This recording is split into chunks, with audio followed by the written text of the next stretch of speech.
Tapi aku ingat dengan jelas bahwa ada 4 kata besar yang terukir di bagian belakang gelang giok darah. Itu adalah, naga dan phoenix membawa kemakmuran. Dan di samping 4 kata besar itu, ada deretan rune kecil. Mungkinkah paman ketiga masih ingin mengatakan bahwa gelang giok darah ini awalnya memiliki sepasang? Begitu suara Moken jatuh, semua orang mengikuti pandangannya dan melihat gelang giok darah. Benar saja, mereka melihat 4 kata di bagian dalam gelang giok darah. Itu adalah, naga dan phoenix membawa kemakmuran. Bagaimanapun, Moken telah bersumpah dengan sungguh-sungguh. Tidak peduli apa, Mo Xiuyang tidak akan bisa membantah. Tentu saja, pembangkit tenaga listrik akan menggunakan kekuatan mereka untuk menekan orang lain ketika mereka tidak bisa memenangkan argumen. Mo Xiuyang berkata dengan dingin, bisakah, ada tamu penting di sini hari ini? Jangan bicara omong kosong, kami akan membahas masalah keluarga ini di masa depan. Moken menjadi keras kepala pada saat ini. Meskipun dia menghadapi kepala keluarga, dia tidak punya niat untuk mundur. Paman ketiga, kita bisa mendiskusikannya di masa depan. Namun, kamu tidak dapat memberikan gelang giok darah ini hari ini karena itu bukan milikmu. Diam, Moyu akhirnya tidak tahan lagi. Moyu sangat menyesalinya. Jika dia tahu ini akan terjadi, dia akan bergerak sejak awal. Dia akan mengejar Moken dan orang-orang di sekitarnya sebelum Su Qianing tiba. Dia tidak menyangka bahwa menyimpannya di sini akan menyebabkan masalah seperti itu. Dia membodohi dirinya sendiri di depan Su Qianing tanpa alasan.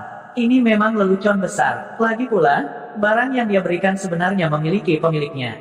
Niat membunuh Moyu melonjak di hatinya ketika dia memikirkan bagaimana Su Qianing memandang rendah dirinya karena Moken. Mo Xiuyang tidak mengatakan apa-apa. Bagaimanapun, dia adalah seorang penatua. Semakin banyak masalah yang dia timbulkan, semakin dia malu. Dia hanya bisa menunggu dan melihat. Cara terbaik adalah agar putranya menekan Moken. Moken secara alami pemalu. Dia tidak berguna. Dia telah takut pada putranya sejak dia masih muda. Mungkin dia akan menyerah karena teriakan Moyu. Moken tidak menyerah. Pada saat yang sama, dia tidak mengatakan apa-apa karena seseorang berbicara sebelum Moken. Orang yang berbicara adalah Luo Zheng. Diam, kenapa kamu meminta Moken untuk diam? Kata Luo Zheng sambil tersenyum. Namun, tidak ada senyum di matanya. Setelah lelucon ini, Luo Zheng akhirnya mengerti bahwa pertemuan hari ini ditakdirkan untuk kacau. Dia hanya bisa melompat keluar pada waktu yang paling tepat. Kamu diam juga. Ini adalah wilayah klan Moku. Kamu hanya murid sekte luar yang kecil. Apa hakmu untuk berbicara? Dibandingkan dengan Moken, kebencian Moyu terhadap Luo Zheng lebih dalam. Moken tiba-tiba berdiri dan berkata dengan nada tegas, Luo Zheng adalah temanku. Aku anggota klan Mo. Tentu saja dia berhak berbicara. Kamu adalah anggota klan Mo. Moken, apakah ada tempat untukmu di klan Mo? Biarkan aku memberitahumu, mulai hari ini dan seterusnya, kamu, Moken, tidak punya hak untuk mengambil langkah lagi ke dalam Mo. Klan, teman-teman, kejar dia untukku. Moyu benar-benar melepaskan semua kepura-puraan keramahannya. Rencananya saat ini adalah untuk mengejar Moken dan temannya keluar dari klan terlebih dahulu sebelum memikirkan cara untuk menghadapi mereka. Mendengar teriakan Moyu, beberapa pelayan segera bergegas dengan air dan tongkat api di tangan mereka. Melihat ini, Moken tersenyum sedih dan menggelengkan kepalanya dengan sedih. Dia membuka mulutnya seolah ingin mengatakan sesuatu, tetapi tidak ada kata yang keluar. Setelah beberapa saat, dia menepuk bahu Luo Zheng dan memberi isyarat agar Luo Zheng, Zhang Wuxian, dan Zhou Xian pergi bersamanya. Melihat penampilan menyedihkan Moken, hati Luo Zheng sedikit bergetar. Saat itu, dia sangat menderita di klan Luo. Hari ini, dia harus membantu Moken mendapatkan kembali martabatnya. Jadi, Luo Zheng menggelengkan kepalanya dan tiba-tiba tersenyum. Karena nama keluarga Moken adalah Mo, maka dia adalah anggota klan Mo. Selanjutnya, dia adalah temanku. Mari kita lihat siapa yang berani mengusir Moken hari ini. Moyu mencibir. Dengan lambaian tangannya, para pelayan menyerbu ke arah Luo Zheng dengan gada air dan api di tangan mereka. Luo Zheng mengerutkan kening saat dia menghadap para pelayan. Dia tiba-tiba mengayunkan lengannya, memotong air dan tongkat api menjadi beberapa bagian. Pada saat yang sama, dia menendang keluar. Enyahlah, para pelayan hanya berada di ranah Maro Tempering, jadi bagaimana mereka bisa menghindari tendangan Luo Zheng? Mereka langsung terlempar oleh tendangan Luo Zheng. Mereka berkelahi. Bukankah anak tahap pertama Xiantian itu terlalu sombong? Beraninya dia memukul orang di kediaman Mo. Bahkan jika klan Mo telah menurun, itu masih klan bangsawan. Mo Xiuyang juga seorang jiwa pakar ranah iluminasi. Bagaimana bisa seorang junior tahap pertama Xiantian bertindak begitu kejam? Tindakannya telah mempermalukan Mo Xiuyang. Dia sudah mati. Anak itu pasti sudah mati. Banyak tamu yang sudah tidak ingin makan lagi. Mereka meninggalkan meja mereka dan menonton. Pada saat ini, Moyu tidak peduli untuk menyenangkan Su Qianing.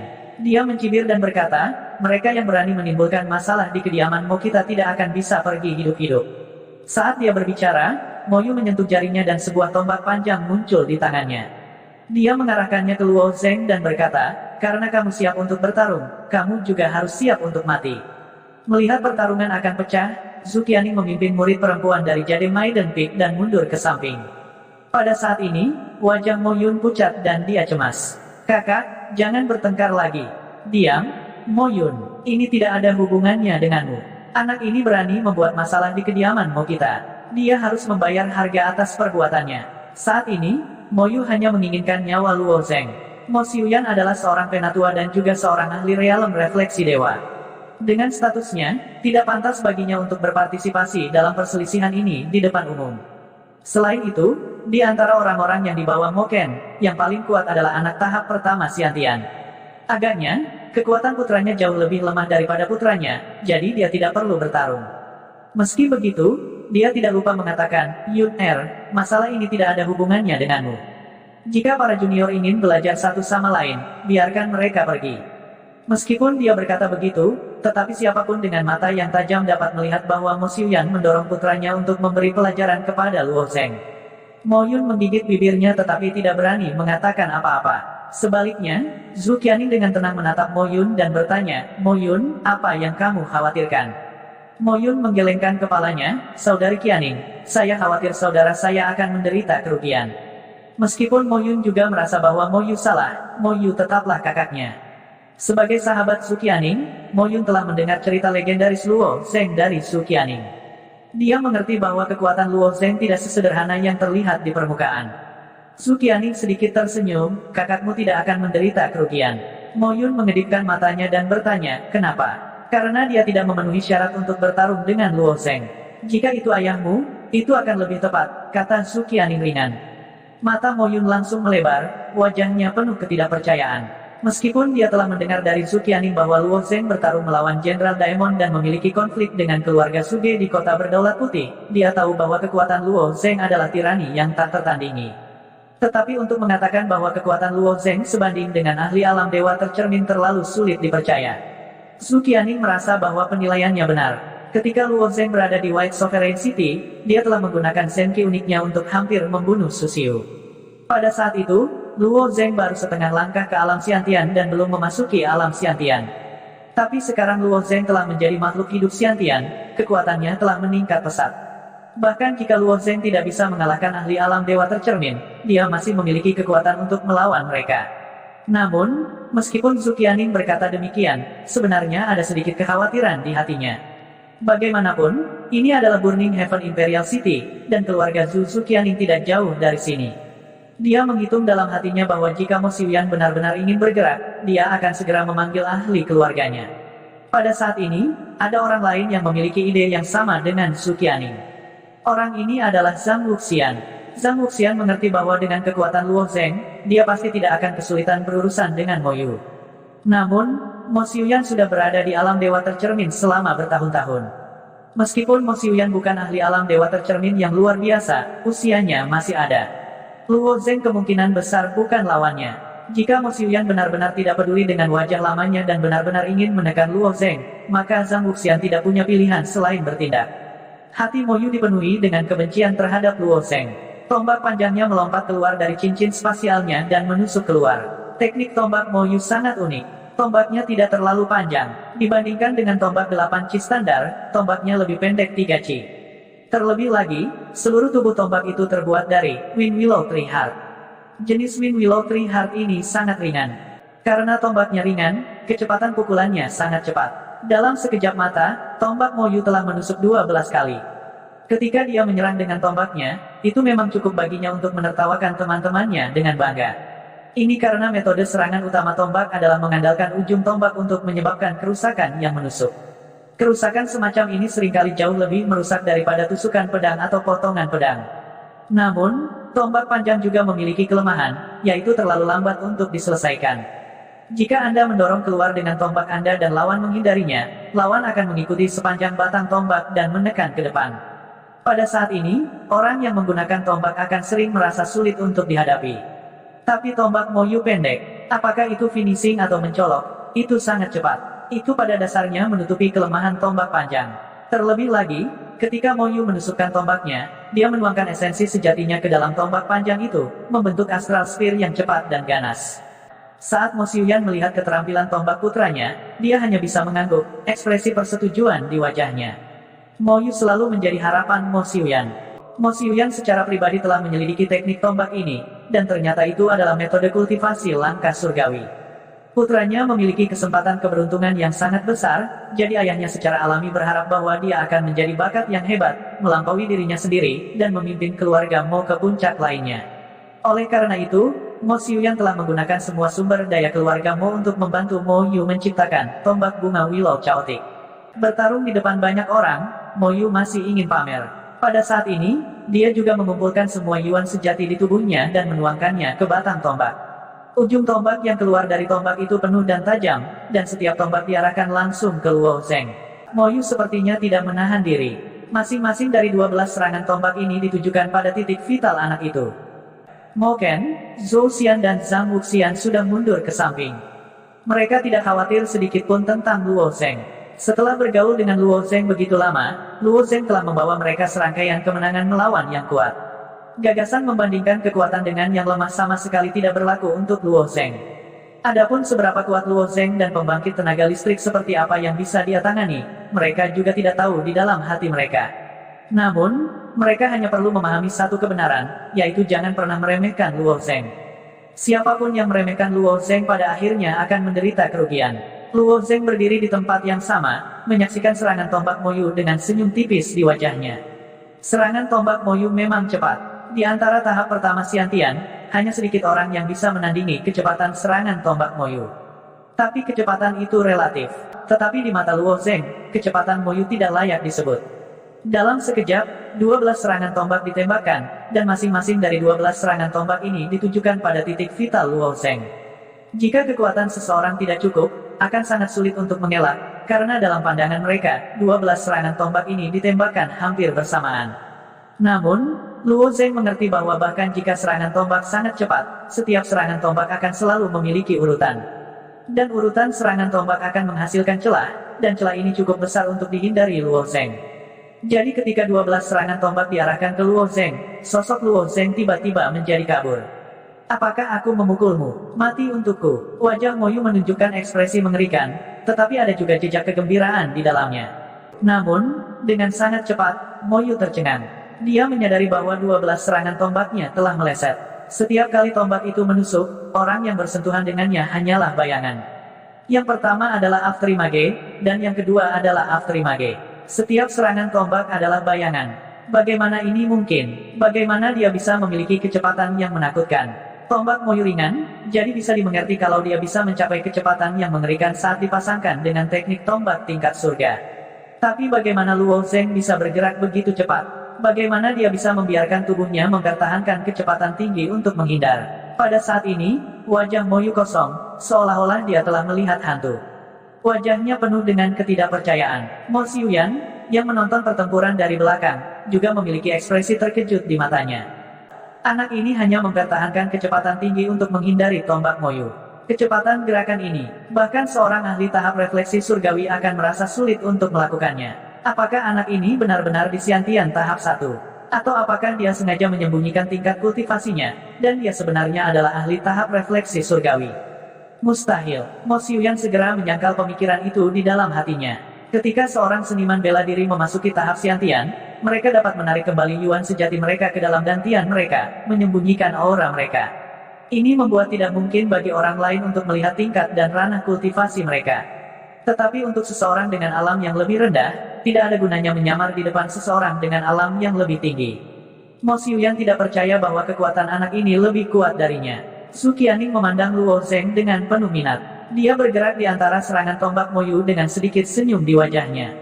Sejak dia kembali ke Jade Maiden Peak setelah ujian pembunuhan iblis, dia tidak berhenti berbicara. Sebaliknya, dia terus mengatakan, "Apa kabar Luo Zheng? Apa kabar Luo Zheng?"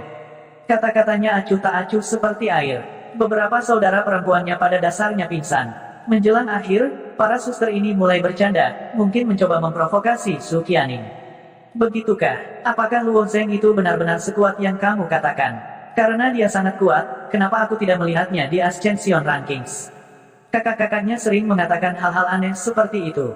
Meskipun ini hanya lelucon, Su Qianing mengingatnya di dalam hatinya. Hari ini, dia ingin membiarkan saudara perempuannya melihat apakah Luo Zheng benar-benar memiliki kekuatan untuk melakukannya. Mo Yun, yang berdiri di samping Su Qianing, memiliki ekspresi gugup di wajahnya. Kekuatan Mo Yun tidak tinggi. Dia hanya pada tahap pertama dari alam bawaan. Dengan kekuatan dan kultivasinya, dia tidak bisa melihat teknik tombak kakaknya, apalagi teknik gerakan Luo Zheng. Tapi menurutnya, kesulitan menghindari teknik tombak Mo Yu jelas lebih tinggi daripada milik Mo Yu.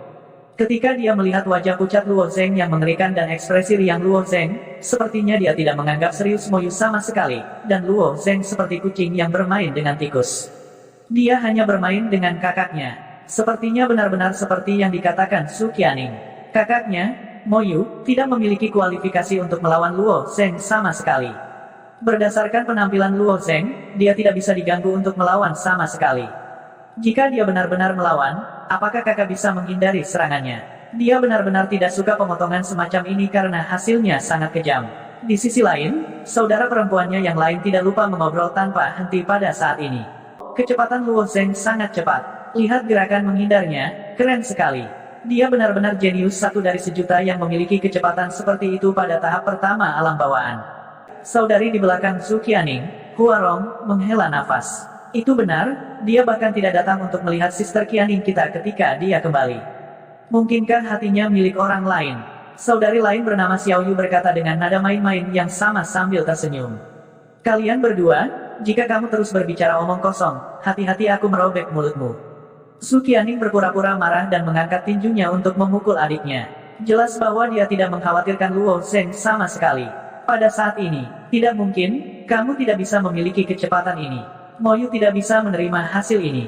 Dia dengan erat menggenggam tombaknya dengan kedua tangan dan mengambil napas dalam-dalam. Ekspresinya sangat bersemangat. Luo Zheng memandang Mo Yu dengan acuh tak acuh dan menggelengkan kepalanya. Yang paling penting bagi seorang ahli bela diri adalah memiliki hati yang tenang, terutama dalam hal menyerang dengan kecepatan. Anda harus tenang di tengah-tengah gerakan Anda. Hanya dengan menenangkan diri Anda bisa lebih cepat, namun, hati Anda sudah berantakan. Aku tidak mau mendengarkan omong kosongmu. Mo Yu mengangkat tombaknya dan menusukkannya ke Luo Zheng lagi. Kali ini, teknik tombaknya sangat liar. Saat jantung Mo Yu berantakan, kecepatannya juga menurun drastis. Ketika Mo Yu tenang, dia bisa menusukkan tombaknya 12 kali dalam sekejap mata. Sekarang dia mengaum dengan liar, dia hanya bisa menusukkan tombaknya 8 kali dalam sekejap mata. Kecepatan seperti ini tidak bisa melukai sehelai rambut pun di tubuh Luo Zheng. Mendengar kata-kata Luo Zheng, hati Mo Xiuyan sedikit bergetar. Kata-kata Luo Zheng memang merupakan prinsip yang harus diyakini oleh seorang ahli bela diri. Itu juga merupakan poin yang paling penting. Tidak peduli situasi seperti apa yang mereka hadapi, bahkan jika itu adalah kekalahan yang fatal, mereka harus menjaga hati yang tenang dan menenangkan diri. Sebagian besar waktu, ketika dihadapkan dengan jalan buntu yang tak terpecahkan, kemarahan dan kemarahan tidak berguna. Emosi negatif ini hanya akan membuat seseorang mati lebih cepat. Membiarkan diri sendiri untuk benar-benar tenang dan menggunakan wawasan yang tajam untuk menemukan jalan keluar adalah mentalitas yang harus dimiliki oleh seorang ahli bela diri. Itu juga mentalitas terbaik. Mo Xiuyan baru memahami prinsip ini setelah dia berusia lebih dari 40 tahun. Namun, anak di depannya ini masih remaja, namun dia sudah memahami prinsip ini. Anak ini benar-benar monster. Di sisi lain, putranya, Mo Yu, benar-benar dikuasai oleh amarah. Tombak di tangan Mo Yu lebih panjang, lebih tebal, dan lebih kuat. Sepertinya itu lebih mematikan. Namun, pada kenyataannya, kecepatannya tidak meningkat. Ujung tombaknya telah kehilangan bidikannya dan menusuk secara acak. Mo Yu sama sekali bukan tandingan anak itu. Kekuatan mereka sama sekali tidak pada level yang sama. Luo Zheng masih menggunakan kecepatannya yang sangat tinggi untuk menembus serangan tombak. Setelah menusukkan tombaknya 45 kali, Mo Yu akhirnya menyadari bahwa dia tidak bisa mengenai Luo Zheng, apapun yang dia lakukan. Karena itu, dia meraung dan mengayunkan tombaknya, menyapukannya ke arah Luo Zheng. Mari kita lihat bagaimana kamu menghindari ini. Mo Yu meraung. Luo Zheng tidak menghindar, dia hanya mengulurkan tangan dan meraih batang tombak Mo Yu. Mo Yu ingin mencabut batang tombak dari tangan Luo Zeng. Namun, dia merasa seolah-olah tombak itu tertanam di tangan Luo Zeng. Itu tidak bergerak 1 inci pun. Ini berarti kekuatannya jauh lebih rendah daripada Luo Zeng. Apa-apaan orang ini? Mata Mo Yu mengungkapkan ekspresi ngeri. Tidak hanya kecepatan Luo Zeng yang jauh lebih cepat darinya, tetapi kekuatannya juga sangat menakutkan. Bagaimana mungkin tahap pertama tahap Xiantian memiliki kekuatan seperti itu? Luo Zeng meraih batang tombak. Tangannya tiba-tiba bergetar sedikit, diikuti oleh getaran hebat. Teknik getaran ini dipelajari dari manusia ikan di kolam ikan pantom. Ketika tangan Luo Zeng mulai bergetar, batang tombak ringan juga mulai bergetar. Mo Yu tiba-tiba merasakan sensasi mati rasa di tangannya. Dia tidak bisa memegang tombaknya, kemudian, Luo Zeng dengan paksa menarik tombaknya dan mengacungkannya ke kepala Mo Yu. Pada saat ini, Mo Yu benar-benar tercengang. Seperti orang bodoh, dia berdiri terpaku di tanah dan tidak tahu bagaimana melawan. Luo Zeng telah benar-benar menghancurkan semua harga dirinya. Iman dan kepercayaan dirinya telah hancur dalam 1 hari. Tepat saat batang tombak hendak hancur, gelombang Yuan Qi biru membentuk perisai di depan Mo Yu. Poros tombak menghantam perisai biru dengan keras, menghasilkan suara yang tajam. Perisai itu begitu kokoh sehingga tidak bereaksi sama sekali ketika tombak itu mengenainya. Selanjutnya, kekuatan rebound yang besar bahkan membengkokkan tombak dan mengayunkannya ke arah Luo Zeng. Luo Zeng berbalik dan menghindari kekuatan pantulan tombak. Pada saat yang sama, dia menggunakan kekuatan pantul untuk mencambuk perisai lagi. Luo Zeng mencambuk perisai 7 atau 8 kali berturut-turut, tetapi dia masih tidak bisa memecahkan perisai biru. Kemudian, Luo Zeng tersenyum dan melemparkan tombak ke tanah. Dia melihat ke belakang Mo Yu. Orang yang memblokir serangan Luo Zeng adalah kepala keluarga Mo Xiuyan. Nak, kamu sudah mengalahkan anakku, apalagi yang kamu inginkan? Mo Xiuyan berkata dengan suara dingin. Dia mencoba mengambil nyawaku beberapa saat yang lalu, tapi aku tidak bisa memberinya pelajaran.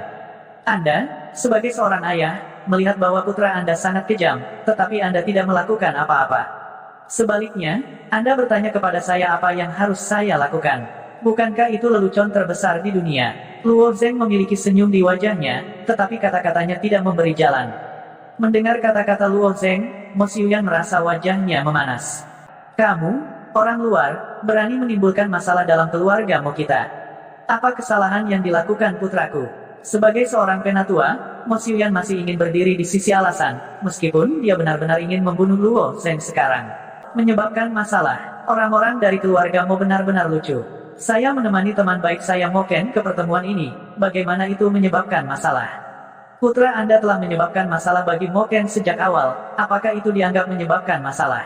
Anda mencuri pusaka keluarga junior dan menolak untuk mengembalikannya. Sebagai kepala keluarga, apakah ini dianggap menyebabkan masalah? Kata-kata Luo Zeng tajam saat dia membalas. Mendengar kata-kata Luo Zeng, orang yang paling senang adalah Mo Ken. Di depan begitu banyak orang, Mo Ken hampir menangis. Apa itu tulang punggung? Luo Zeng memiliki tulang punggung. Bahkan ketika menghadapi ahli ranah Dewa Refleksi, dia tidak akan mundur.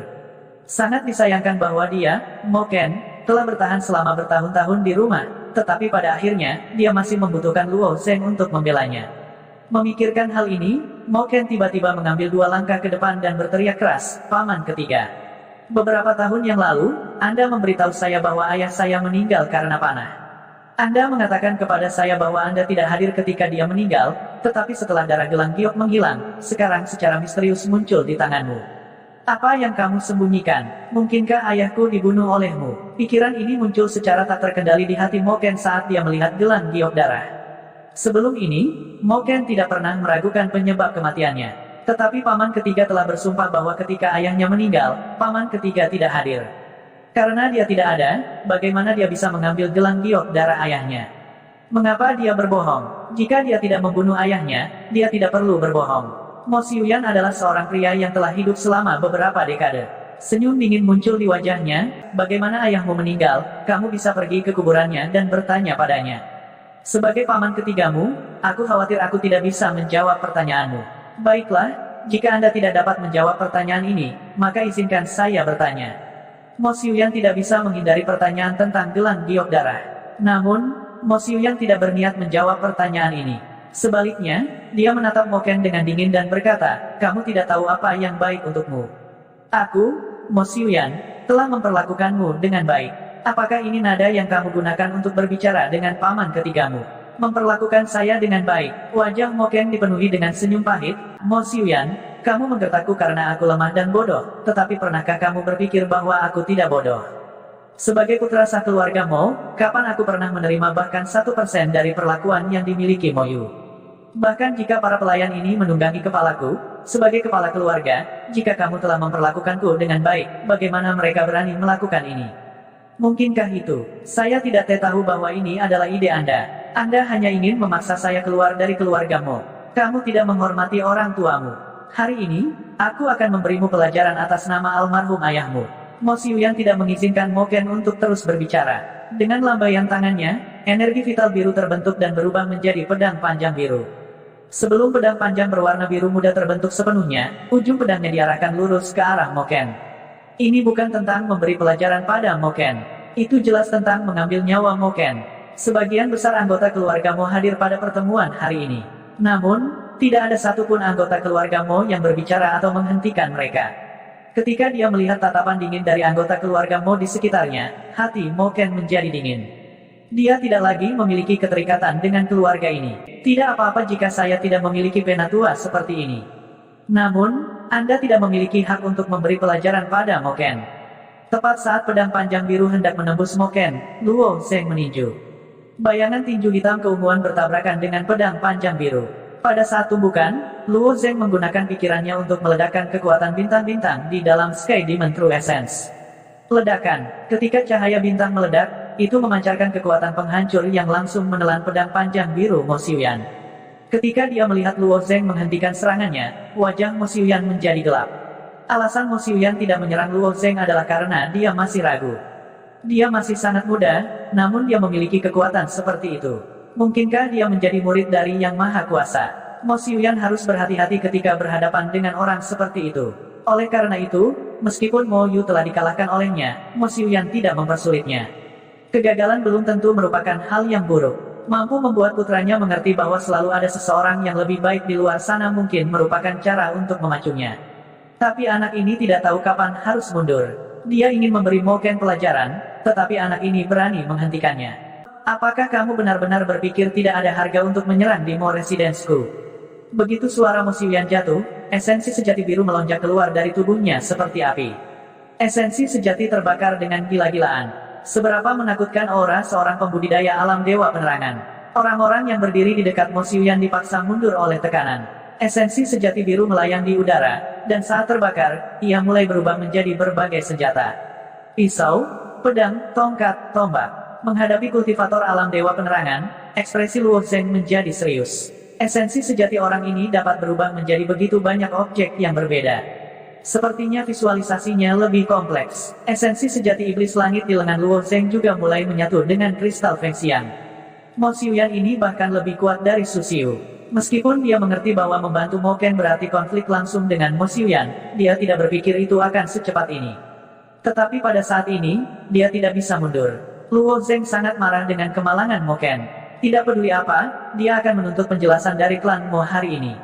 Luo Zeng mengangkat tinjunya, untaian esensi sejati iblis langit ungu gelap mengembun di tinjunya. Terhadap seorang kultivator alam dewa penerangan, Luo Zeng tidak boleh ceroboh. Dia harus memberikan segalanya. Alis Zhang Wuxian sudah berkerut. Dengan kekuatan Luo Zeng, akan sangat sulit baginya untuk melawan seorang kultivator ranah jiwa tercermin. Memikirkan hal ini, Zhang Wuxian meletakkan tangannya ke dalam jubahnya dan dengan ringan menggesekkan jarinya ke sebuah tanda di dadanya. Riak tak terlihat menyebar. Yang tidak diketahui Zhang Wuxian adalah ada orang lain yang melakukan hal yang sama persis dengannya. Orang ini secara alami adalah Su Qianing. Orang ini benar-benar tahu bagaimana membuat masalah. Dia baru saja datang untuk makan dan dia sudah bertarung dengan patriark klan Mo. Su Qianing cemberut, tetapi kecantikan ada di mata yang melihatnya. Meski begitu, Su Qianing masih cukup bangga pada dirinya sendiri. Berapa banyak bentuk kehidupan alam Xiantian di dunia ini yang berani menantang seorang pembudidaya alam dewa penerangan. Setidaknya sampai sekarang, Su Qianing baru bertemu Luo Zeng. Apalagi Luo Zeng hanya di lapisan pertama Xiantian. Jika dia terus berkultivasi di masa depan dan mencapai puncak alam Xiantian, maka bahkan seorang pembudidaya alam dewa penerangan tidak akan menandingi Luo Zeng. Meskipun tindakan Luo Zeng memang sangat dingin di hati Su Qianing, dia masih mengkhawatirkannya. Kekuatan Mo Xiuyan ini tidak lemah, dia pasti lebih kuat dari Su Xiu. Untuk amannya, dia masih menyalakan tombol 1000 mil di tangannya. Meskipun ibu kota kerajaan surga yang terbakar itu besar, jika seorang pembudidaya alam dewa penerangan ingin bergegas, itu hanya akan butuh sekejap. Pada saat ini, Mo Xiuyan telah meluncurkan serangan ke Luo Zeng. Teknik budidaya Mo Xiuyan sangat istimewa. Biasanya, ketika seorang seniman bela diri mengubah yuan sejati mereka, itu hanya akan menjadi item. Beberapa orang suka menggunakan pedang, jadi transformasi true yuan mereka kemungkinan besar adalah pedang. Tentu saja, kebanyakan pendekar pedang memilih untuk mengubah yuan sejati mereka menjadi sinar pedang untuk meningkatkan kekuatan pedang mereka. Misalnya, Su Xiu mengubah yuan sejatinya menjadi seekor naga, jadi dalam keadaan normal, serangannya akan menjadi naga emas bercakar 5. Namun, Mo Xiuyan mampu menyulap banyak senjata yang berbeda. Dari palu meteor dan kapak, hingga senjata dan panah tersembunyi, semuanya memiliki bentuk dan ukuran yang berbeda. Menghadapi palu meteor biru yang berputar, Luo Zeng menghancurkannya menjadi beberapa bagian dengan satu pukulan. Dia baru saja menangani meteor hammer ketika beberapa anak panah lagi datang ke arahnya.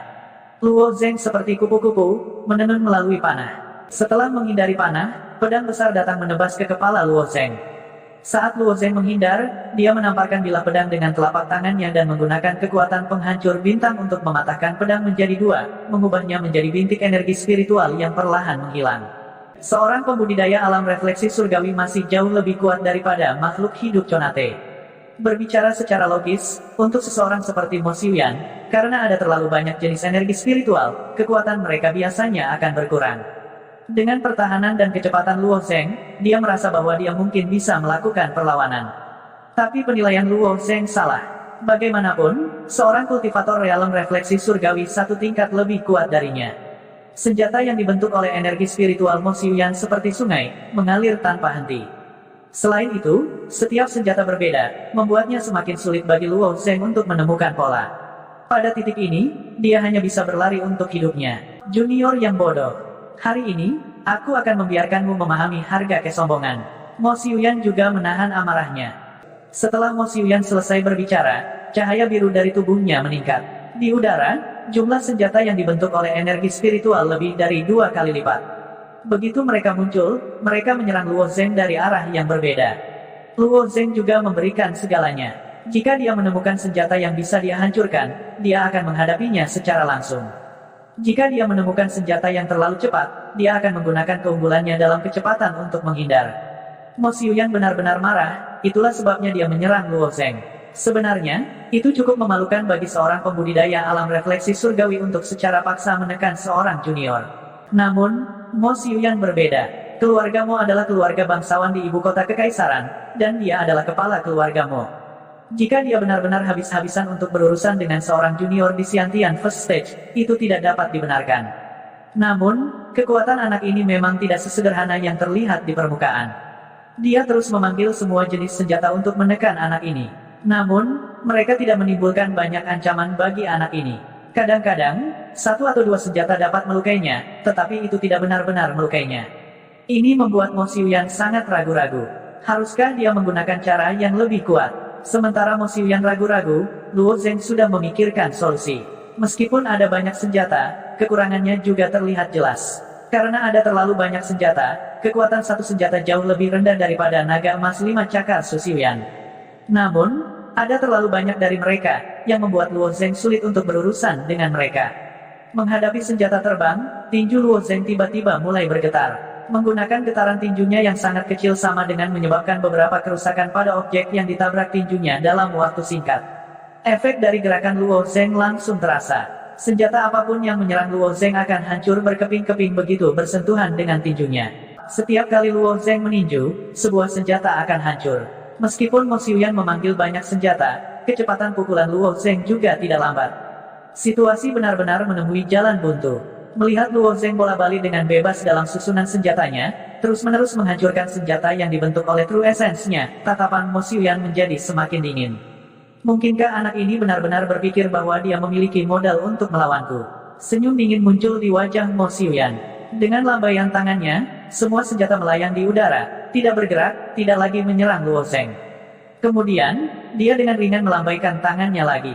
Senjata itu seperti hewan peliharaan yang patuh, kembali ke sisi Mo Xiuyan. Luo Zeng menatap Mo Xiuyan dengan tenang. Dia tahu bahwa Mo Xiuyan telah menyerang untuk waktu yang lama, jadi dia harus mengubah taktik. Seorang kultivator alam refleksi dewa pasti memiliki lebih dari ini. Kemudian, Mo Xiuyan tiba-tiba melambaikan tangannya, menggambar lingkaran. Saat dia melambaikan tangannya, senjata juga mulai berputar dengan tangannya. Segala macam senjata mematuhi perintah Mo Xiuyan dan berputar semakin cepat, membentuk pusaran air raksasa. Pada saat yang sama, senjata mulai meledak, berubah menjadi garis-garis True Essence biru yang berkumpul di tangan Mo Xiuyan. The True Essence secara bertahap mengembun menjadi gagang pedang biru tua. Saat esensi sejati terus berkumpul, pedang itu juga perlahan tumbuh dari gagangnya. Pedang esensi sejati. Hanya itu, Luo Zeng memandang setiap gerakan Mo Xiuyan dengan curiga. Jika itu hanya pedang esensi sejati yang sederhana, maka kekuatan Mo Xiuyan terlalu lemah. Itu bukan pedang esensi sejati yang sederhana. Tiba-tiba, kelopak mata Luo Zeng berkedut. Perasaan yang sangat berbahaya muncul di hatinya. Reaksi naluriah Luo Zeng sangat cepat. Jika dia merasakan bahaya, maka itu benar-benar bahaya. Itu memang bukan pedang esensi sejati yang sederhana. Ketika senjata itu runtuh, tidak hanya esensi sejati, tetapi juga substansi putih susu. Itu adalah esensi tumpahan surga. Alis Luo Zeng berkedut saat melihat esensi tumpahan surga di pusaran air. Di dalam pusaran, senjata terus muncul dan pecah. Pada saat yang sama, mereka merilis Essential Essence dan Heaven's Spill Essence yang terkumpul di longsword di tangannya.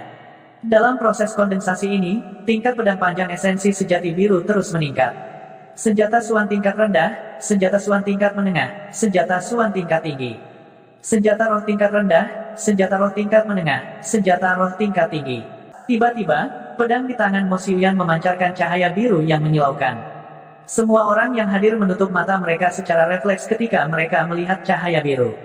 Luo Zeng menggunakan tangannya untuk menghalangi cahaya. Ketika dia melihat lagi, pedang di tangan Mo Xiuyan sudah selesai terbentuk. Di permukaan pedang biru muda, lingkaran cahaya mengalir terus-menerus. Melihat pedangnya saja sudah membuat jantung Luo Zeng berdebar-debar. Senjata abadi. Dia benar-benar mampu membuat senjata abadi di tangannya. Senjata abadi ini masih berbeda dari senjata abadi nyata. Ini karena senjata abadi yang nyata dapat digunakan kapan saja. Itu bisa digunakan untuk bertahan melawan musuh dan bahkan bisa ditransfer ke orang lain untuk digunakan. Namun, senjata abadi Mo Xiuyan hanya bisa digunakan oleh dirinya sendiri. Jika dia berhenti memasoknya dengan True Essence, senjata abadi akan perlahan menghilang. Senjata ini bisa disebut sebagai senjata abadi semu. Secara teori, selama Mo Xiuyan diberi cukup kekuatan dan True Essence, dia bahkan bisa membuat senjata abadi legendaris untuk sementara. Tentu saja, ini hanya mungkin dalam teori. Setiap kali senjata ajaib meningkat nilainya, jumlah esensi tumpahan surga yang dibutuhkan akan meningkat secara eksponensial. Pedang True Essence di tangan Mo Xiuyan hanyalah senjata abadi tingkat rendah. Dia mungkin bahkan tidak bisa membuat senjata abadi kelas menengah. Bagaimanapun, ada batas kekuatan seseorang. Setiap kali Mo Xiuyan memanggil senjata, itu hanya bisa menghasilkan sedikit esensi tumpahan surga. Esensi sejati di tubuhnya tidak cukup untuk membuat senjata abadi. Belum lagi senjata abadi, dia mungkin bahkan tidak bisa membuat senjata abadi kelas menengah. Bahkan jika itu hanya senjata abadi, kekuatannya sudah sangat mengejutkan. Bocah, kamu membawa ini pada dirimu sendiri. Memaksa saya untuk menggunakan metode ini, akan sulit untuk masalah hari ini berakhir dengan damai. Setiap kali, reruntuhan akhir, saya muncul, itu harus minum darah. Hari ini, saya akan menggunakan darahmu untuk memberi makan pedangku. Mo Xiuyan mengayunkan pedang, mengangkatnya ke atas kepalanya dan menebas Luo Zeng. Saat pedang reruntuhan pengembalian menebas, ujung pedang mengembun menjadi energi pedang berbentuk setengah bulan di udara. Begitu pedang Qi muncul, pedang itu menebas ke arah Luo Zeng dengan aura yang menakutkan. Ekspresi Zhu Qianing akhirnya menjadi gugup. Melihat energi pedang, Zhu Qianing juga sangat cemas. Mengapa tidak ada satu klan pun yang bergegas bahkan setelah dia menggunakan tombol 1000 mil? Kekuatan artefak abadi jauh dari apa yang bisa dibandingkan dengan artefak roh. Meskipun tebasan pedang Qi ini terlihat biasa saja, jika Luo Zeng tidak bisa mengelak, itu mungkin bisa membelahnya menjadi dua. Pada saat ini, tangan Zhu Qianing sudah menekan kotak giok kecil. Dia ragu-ragu apakah dia harus membantu Luo Zeng memblokir serangan ini. Zhang Wuxian mengerutkan kening dalam-dalam. Mo Xiuyan ini terlalu tak tahu malu. Di bawah pengawasan begitu banyak orang, bahkan dengan kekuatan bentuk kehidupan siantiannya, dia masih menggunakan gerakan kejam untuk menghadapi Luo Zeng. Ini setara dengan orang dewasa yang menggunakan seluruh kekuatannya untuk melawan seorang anak. Sejak awal, apakah itu Mo Xiuyan atau Mo Yu, Luo Zeng tidak pernah mundur satu langkah pun. Dia tidak mundur karena dia yakin dengan kekuatannya sendiri, dan dia percaya pada dirinya sendiri. Tapi melihat energi pedang menebas ke arahnya, Luo Zeng akhirnya mulai mundur. Luo Zeng tidak bodoh. Meskipun tubuh senjata rohnya membuat pertahanannya jauh lebih kuat daripada seniman bela diri biasa, dia tidak bodoh. Tapi lawannya adalah seorang pembudidaya panggung Dewa Refleksi. Dan dengan senjata abadi di tangannya, seberapa menakutkan tebasan energi pedang itu. Energi pedang pada awalnya tidak cepat, kira-kira secepat orang normal yang sedang berlari. Tapi setelah mengunci Luo Zeng, kecepatan energi pedang tiba-tiba meledak. Pedang Qi meninggalkan bayangan biru samar di udara saat menebas ke arah Luo Zeng dengan kecepatan yang sangat cepat. Energi pedangnya cepat, tetapi kecepatan Luo Zeng juga tidak lambat. Saat dia mundur, dia mengayunkan tinjunya ke energi pedang. Luo Zeng berharap untuk menggunakan tinju iblis surgawi untuk menghilangkan kekuatan energi pedang. Pada saat ini, Luo Zeng tidak menahan sama sekali. Setiap kali dia mengayunkan tinjunya, tinju hitam keunguan menghantam energi pedang. Meminjam kekuatan kristal Phoenix terbang, Luo Zeng membuang lebih dari 10 bayangan tinju dalam sekejap. Ketika bayangan tinju pertama bertabrakan dengan pedang setengah bulan Qi, itu langsung melewatinya. Hati Luo Zeng tenggelam ketika dia melihat ini. Energi pedang ini ditebas oleh senjata abadi tingkat rendah. Itu hanya energi pedang yang kuat dan tidak dibentuk oleh True Essence, jadi tinju setan surgawi Luo Zeng tidak bisa melakukan apapun untuk itu. Melihat bayangan tinju pertama tidak dapat menghilangkan kekuatan energi pedang, reaksi Luo Zeng sangat cepat. Ketika bayangan tinju kedua tumpang tindih dengan energi pedang, Luo Zeng dengan tegas meledakkan kekuatan bintang dalam esensi sejatinya. Ledakan. Saat kekuatan bintang meledak, itu memancarkan cahaya yang kuat dan melepaskan sejumlah besar kekuatan pemusnahan pada saat yang sama. Tetapi ketika cahaya menghilang, energi pedang bulan sabit masih tidak melemah sedikit pun dan masih menebas ke arah Luo Zeng. Semua metode tidak berpengaruh pada energi pedang. Hati Luo Zeng langsung tenggelam ke dasar. Seorang pembudidaya alam dewa tercermin masih terlalu kuat. Meskipun klan Mo hanya rumah tangga pemilik tanah yang menurun, sebagai kepala klan, dia masih memiliki kekuatan yang aneh. Ini adalah sesuatu yang tidak diharapkan Luo Zeng. Luo Zeng telah bertarung melawan pembudidaya alam dewa tercermin 2 kali sebelumnya, dan dia juga tidak dirugikan. Tapi kali ini, Luo Zeng akhirnya mengerti betapa menakutkannya seorang kultivator alam dewa tercermin. Luo Zeng berpikir dalam hati, tetapi dia lupa tingkat kultivasinya sendiri. Perbedaan antara bentuk kehidupan Xiantian dan pembudidaya alam dewa tercermin tidak hanya sedikit. Dapat dikatakan bahwa perbedaan antara langit dan bumi. Bagaimanapun, Luo Zeng hanya di tingkat pertama Xiantian. Luo Zeng dengan cepat mundur, dan sudah mundur ke tepi halaman. Menghadapi tembok bata yang tinggi, Luo Zeng bahkan tidak berpikir, dan menggunakan tubuhnya yang kuat untuk membanting punggungnya ke dinding. Dindingnya seperti tahu, dan lubang berbentuk manusia dihancurkan oleh Luo Zeng. Pedang Qi mengikuti Luo Zeng seperti bayangan, mengikuti dari belakangnya ke dalam lubang. Namun, pedang Qi panjangnya sekitar 9 Qi, dan jauh lebih tinggi dari Luo Zeng, jadi pedang itu hanya berhasil memotong celah tipis di dinding. Bagaimana mungkin makhluk hidup Xiantian melarikan diri dari kekuatan penuh ahli refleksi jiwa?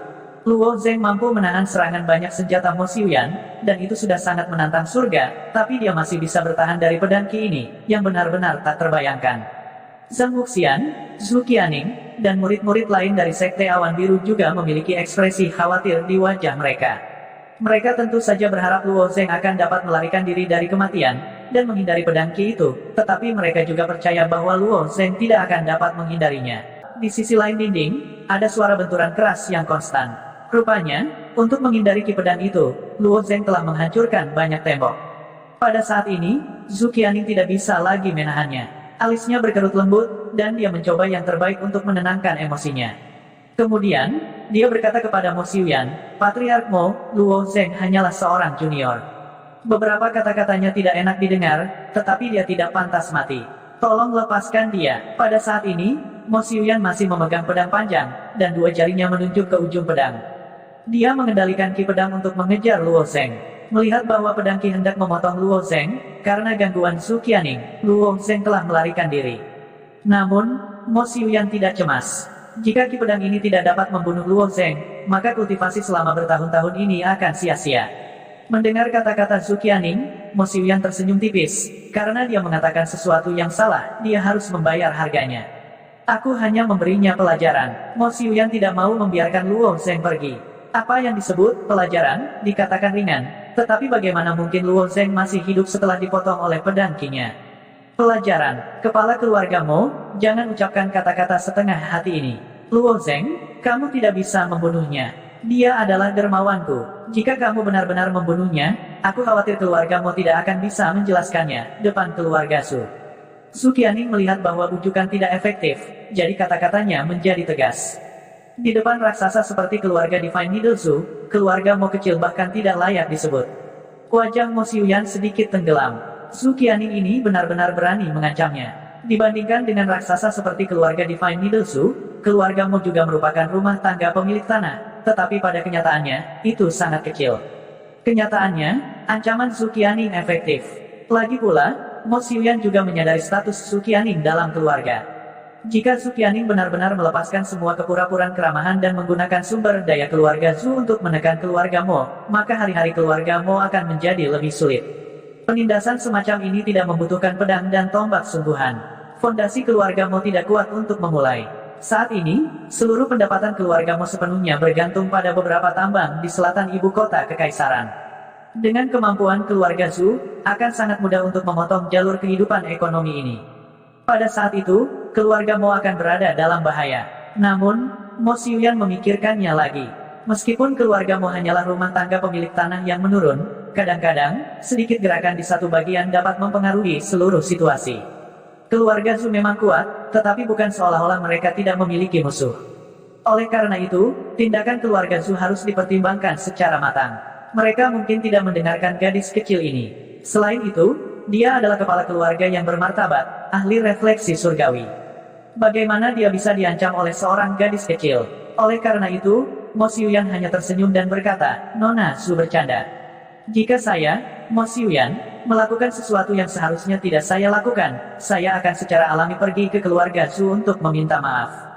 Maksud Mo Xiuyan adalah dia tidak mau mundur.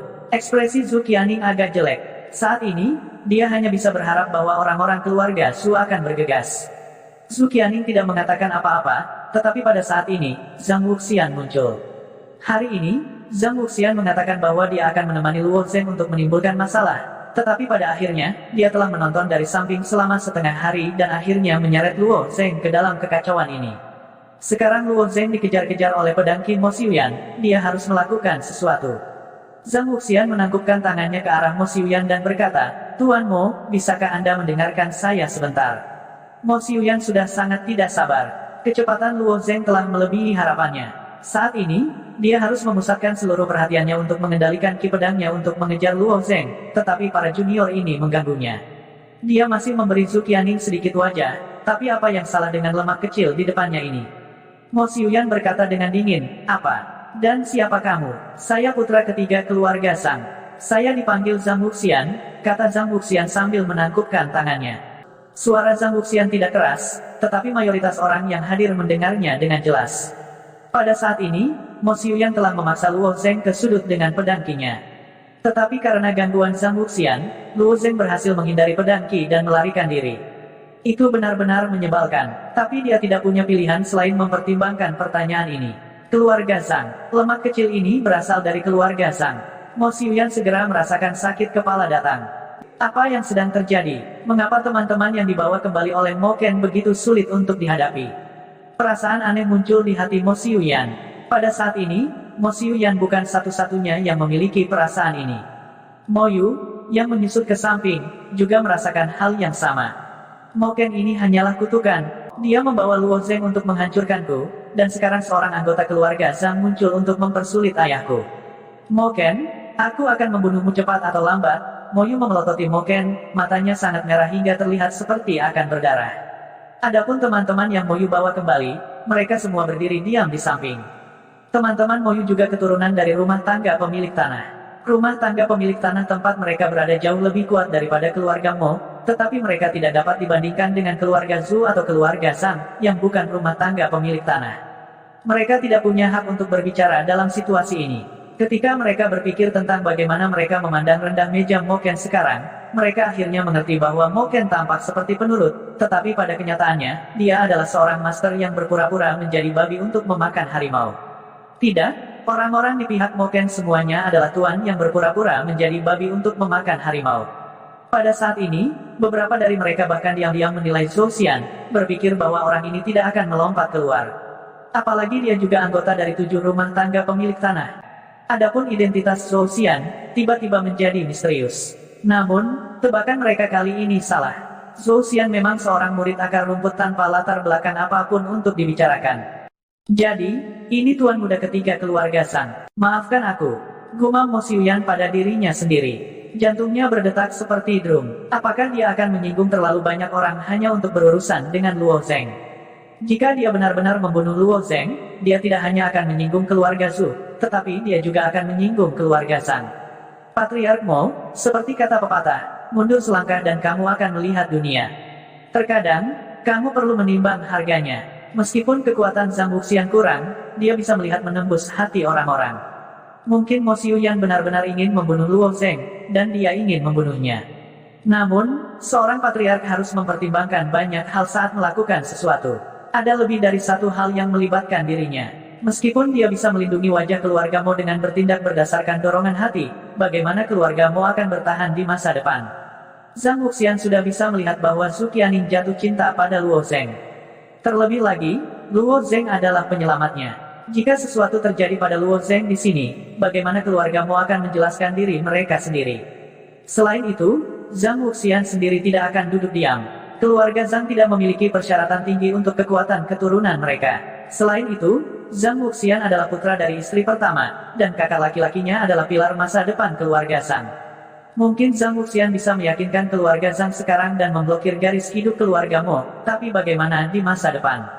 Selama Zhang Wuxian dengan keras kepala ingin memblokir garis hidup keluarga Mo, apakah itu keluarga Zhang atau Zhang Wuxian sendiri, itu tidak akan terlalu sulit. Bagaimanapun, pengaruh keluarga Mo kecil dapat diabaikan. Bahkan jika salah satu dari 7 keluarga pemilik tanah ingin berbicara, itu tidak akan memberi terlalu banyak tekanan pada keluarga Zhang. Ekspresi Mo Xiuyan menjadi ragu-ragu. Namun, pada saat ini, dinding di belakang Mo Xiuyan tiba-tiba runtuh, dan setitik cahaya keluar dari dinding yang runtuh. Setitik cahaya itu adalah belati terbang milik Luo Zheng. Kali ini, Luo Zheng dipaksa ke dalam situasi putus asa oleh pedang Qi Mo Xiuyan. Sebelumnya, Luo Zheng mengandalkan Sky Demon True Essence-nya untuk bertarung melawan Su Xiu, dan di pavilion tempat tinggal abadi, dia telah menggunakan konflik antara para ahli alam Reflection God untuk melahap sejumlah besar True Essence. Selain itu, dia hanya berhasil membunuh Five Mountain Lust Cultivator ketika dia terluka parah. Tapi hari ini, Sky Demon True Essence Luo Zheng telah kehilangan efeknya. Tidak peduli metode apa yang dia gunakan, dia tidak bisa memblokir pedang Qi Mo Xiuyan. Untuk menyingkirkan pedang Qi, Luo Zheng bergegas mengelilingi Mo Abode dengan kecepatan yang sangat cepat. Dia tidak tahu berapa banyak rumah ubin, pintu, dan dinding yang dia hancurkan. Pedang Qi itu seperti belatung di tulang tarsal, menggigit punggungnya. Luo Zheng mencoba semua yang dia bisa untuk menyingkirkan pedang Qi itu, tetapi dia tidak bisa. Tidak hanya itu, beberapa kali Luo Zheng dipaksa ke sudut oleh pedang Qi dan hampir terbunuh olehnya. Untungnya, Luo Zheng berhasil melarikan diri dari kematian setiap saat. Tetapi jika dia terus berlari seperti ini, hanya masalah waktu sebelum Luo Zheng terkena pedang Qi itu. Karena itu, Luo Zheng dengan panik mencoba memikirkan cara untuk melarikan diri. Tidak peduli bagaimana dia berpikir, dia tidak bisa mematahkan pedang Qi ini, tetapi dia bisa menemukan masalah dengan Mo Xiuyan. Bagaimanapun, pedang Qi ini dikendalikan oleh Mo Xiuyan. Oleh karena itu, Luo Zheng mengambil jalan memutar besar di sekitar Mo Residence dan bergegas kembali ke aula tamu. Ketika Luo Zheng menghancurkan dinding dengan tubuhnya, dia menekan cincinnya dengan ringan dan belati terbang yang patah di tangannya terbang ke arah Mo Xiuyan. Tidak banyak peluang yang tersisa untuk Luo Zheng. Jika dia punya pilihan, dia tidak akan menyerang Mo Xiuyan secara langsung. Ini adalah pilihan yang dia tidak punya pilihan lain. Ketika Zhang Wuxian mendengar suara gemuruh keras dari dinding runtuh dan melihat cahaya perak terbang menuju Mo Xiuyan, ekspresinya berubah. Tekanan yang dia berikan pada Mo Xiuyan sudah efektif. Berdasarkan penilaian Zhang Wuxian, Mo Xiuyan mungkin memilih untuk membiarkan Luo Zheng pergi pada akhirnya. Namun, Zhang Wuxian tidak pernah menyangka bahwa Luo Zheng akan dapat mengambil jalan memutar dan menyerang Mo Xiuyan sambil dikejar oleh pedang Qi. Ini merepotkan. Mo Xiuyan memang sangat ragu-ragu. Jadi bagaimana jika dia membunuh Luo Zheng? Berapa banyak manfaat yang akan dia dapatkan dari ini? Paling-paling, dia akan mendapatkan kembali wajah untuk keluarga Mo dan Mo Xiuyan. Keluarga Mo sudah menolak ke titik ini. Wajah ini mungkin bernilai uang di hati orang biasa, Tetapi di mata pemilik tanah, wajah keluarga Mo bahkan tidak layak disebut. Dan masalah yang lebih besar adalah menyinggung keluarga Su dan Sang. Jika dia tahu ini akan terjadi, dia akan mundur selangkah. Karena Mo Ken mengatakan bahwa gelang giok darah itu milik ayahnya, dia bisa saja mengembalikannya kepadanya. Mengapa dia harus memaksa Mo Ken sampai histeris? Jika dia tidak memaksa Mo Ken, mungkin Luo Zeng tidak akan memilih untuk menyerang keluarga Mo karena ini. Jejak penyesalan muncul di hati Mo Xiuyan. Itu adalah penyesalan terhadap Mo Ken. Mungkin ini pertama kalinya dalam hidup Mo Xiuyan dia merasa menyesal terhadap keponakannya, Mo Ken. Terlebih lagi, itu berada di bawah tekanan begitu banyak orang. Saat Mo Xiuyan ragu-ragu, Luo Zeng menyerangnya. Belati terbang, itu tidak layak disebut. Mo Xiuyan melihat belati terbang yang patah dengan tenang saat itu berputar ke arahnya. Dia hanya mengangkat pedang biru di tangannya dan menebas belati yang terbang. Meskipun pedang biru di tangan Mo Xiuyan dibentuk dari esens kuintesential, kekuatan pedang biru sebanding dengan artefak abadi karena telah melahap sejumlah besar Heaven's Skill Essence. Terlebih lagi, tebasan Mo Xiuyan mengandung kedalaman Returning Ruins Sword. Tebasan pedang ini menunjukkan keahlian pedang Mo Xiuyan yang unik dan berpengalaman. Pedang panjang biru menebas tubuh pisau terbang tanpa penyimpangan. Mo Xiuyan awalnya berpikir bahwa pedang birunya akan mampu memotong belati terbang menjadi dua. Namun, ketika pedang biru menyentuh belati terbang, pedang itu langsung terpotong menjadi dua oleh belati terbang yang patah. Bagaimana ini mungkin? Pedang esensi klasikku sebanding dengan artefak abadi. Mengapa pedang itu bahkan tidak bisa mengalahkan belati terbang? Kekuatan belati terbang yang patah berada di luar imajinasi Mo Xiuyan. Dia menatap kosong saat pedang esensi klasiknya terpotong menjadi dua. Kekerasan pedang esensi klasik sebanding dengan artefak abadi tingkat rendah. Bagaimana itu bisa dipotong menjadi dua oleh belati terbang yang patah? Belati terbang itu sangat cepat. Setelah memotong pedang esensi klasik Mo Xiuyan, itu menembak ke arah kepala Mo Xiuyan. Dalam keadaan normal, akan mudah bagi Mo Xiuyan untuk menghindari belati terbang yang patah ini. Namun, pada saat ini, karena dia terkejut dengan kekuatan belati terbang yang patah ini, dia tertegun sejenak. Belati terbang yang patah itu terbang lurus ke arah wajah Mo Xiuyan. Ketika Mo Xiuyan kembali sadar, belati terbang yang patah sudah sangat dekat dengan wajahnya. Rasa dingin menjalari tulang punggungnya. Baru sekarang dia menyadari bahwa dia mungkin telah membayar harga hidupnya karena sedikit terganggu, dan orang yang mengambil nyawanya adalah seorang pria kecil di tahap pertama Xiantian. Pada saat genting ini, Mo Xiuyan mengandalkan naluri bertahannya untuk memiringkan kepalanya, dengan paksa memindahkannya sejauh 1 kaki. Belati terbang itu terbang melewati wajah Mo Xiuyan, dan bilahnya meninggalkan luka tipis di wajah Mo Xiuyan, dari mana setetes darah mengalir keluar. Bahkan Mo Xiuyan, yang telah mengalami ratusan pertempuran, merasakan hawa dingin menjalari tulang punggungnya saat ini. Mo Xiuyan awalnya berpikir bahwa bahkan jika kekuatan Luo Zeng luar biasa, bahkan jika dia mengalahkan putranya dengan kekuatan tahap pertama Xiantian, bahkan jika prospek masa depannya tidak terbatas, tetapi bagaimanapun juga, dia hanyalah makhluk hidup Xiantian, dan hanya pada saat yang sama. Tahap pertama Xiantian, bagi Mo Xiuyan, Luo Zeng hanyalah seekor semut, hanya seekor semut yang sedikit lebih kuat, dan dengan kekuatan panggung dewa refleksinya, dia bisa bermain dengan Luo Zeng sesukanya. Meskipun Luo Zeng aman dan sehat dalam susunan senjata yang dia panggil, dan bahkan dapat menahan sedikit, tetapi itu tidak berarti bahwa Luo Zeng dapat membahayakannya. Mo Xiuyan tidak pernah berpikir bahwa Luo Zeng tidak akan membahayakannya, tetapi langsung mengambil nyawanya. Jika Mo Xiuyan tidak mengandalkan reaksi naluriahnya untuk menghindari pisau terbang itu, maka dengan ketajaman pisau terbang itu, dia pasti sudah menjadi mayat yang tergeletak di tanah. Ketika orang diancam dengan kematian, mereka sering memulai dengan ketakutan, tetapi setelah menghindari ancaman kematian, emosi ketakutan itu akan berubah menjadi kemarahan yang luar biasa. Mo Xiuyan seperti ini pada saat ini. Awalnya, dia ingin memahami bobot kata-kata Zhang Wuxian, dan apakah itu hukuman kecil bagi Luo Zeng untuk berhenti saat dia di depan. Tetapi pada saat ini, kemarahan sudah memenuhi pikirannya. Pada saat ini, Mo Xiuyan tidak memikirkan hal lain, satu-satunya pikiran di benaknya adalah membunuh Luo Zeng, membunuhnya. Mo Ken, Zhang Wuxian, Zhou Xian, Zhu Qianing, dan yang lainnya juga tercengang melihat pemandangan ini. Ancaman Zhang Wuxian sudah mulai berlaku, dan Mo Xiuyan mungkin berubah pikiran. Tapi siapa sangka Luo Zeng, saat dikejar oleh pedang Qi itu, masih bisa menemukan kesempatan untuk menyerang balik Mo Xiuyan. Itu adalah ahli ranah penerangan jiwa. Seperti yang diharapkan dari Luo Zeng, Zhou Xian tersenyum pahit. Zhang Wuxian menghela nafas, sedikit lagi, aku tidak bisa membunuh Mo Xiuyan. Sekarang Luo Zeng dalam masalah, kita hanya bisa menunggu para tetua keluarga datang dan menanganinya. Serangan balik Mo Xiuyan akan pasti menakutkan, saya tidak tahu apakah Luo Zheng bisa bertahan sampai saat itu. Zhu Qianning berdiri di tempat, menggigit bibirnya. Pada saat ini, dia sekali lagi memutar tombol 1000 li. Mengapa orang-orang keluarga Zhu belum tiba? Dia juga sangat cemas. Selain Zhu Qianning, wajah Mo Yun juga pucat. Sebagai putri keluarga, dia awalnya tidak punya hak untuk berbicara. Di satu sisi, dia berharap ayahnya aman dan tidak dilukai oleh Luo Zheng. Di sisi lain, dia tahu bahwa jika ayahnya bersikeras melakukan sesuatu dengan caranya sendiri, itu akan membawa masalah besar bagi keluarga Mo. Mungkin ayahnya masih memiliki sedikit harapan, berpikir bahwa Zhu Qianning hanyalah putri dari keluarga Zhu dan bahwa keluarga Zhu tidak akan benar-benar melakukan apapun pada keluarga Mo karena dia. Tapi sebagai sahabat Zhu Qianning, Mo Yun paling mengerti gaya Zhu Qianning. Jika Luo Zheng mati, Zhu Qianning pasti akan bertarung sampai mati dengan Mo Xiuyan. Apa yang harus mereka lakukan? Bocah busuk, kamu sendiri mencari kematian, jadi jangan salahkan orang lain.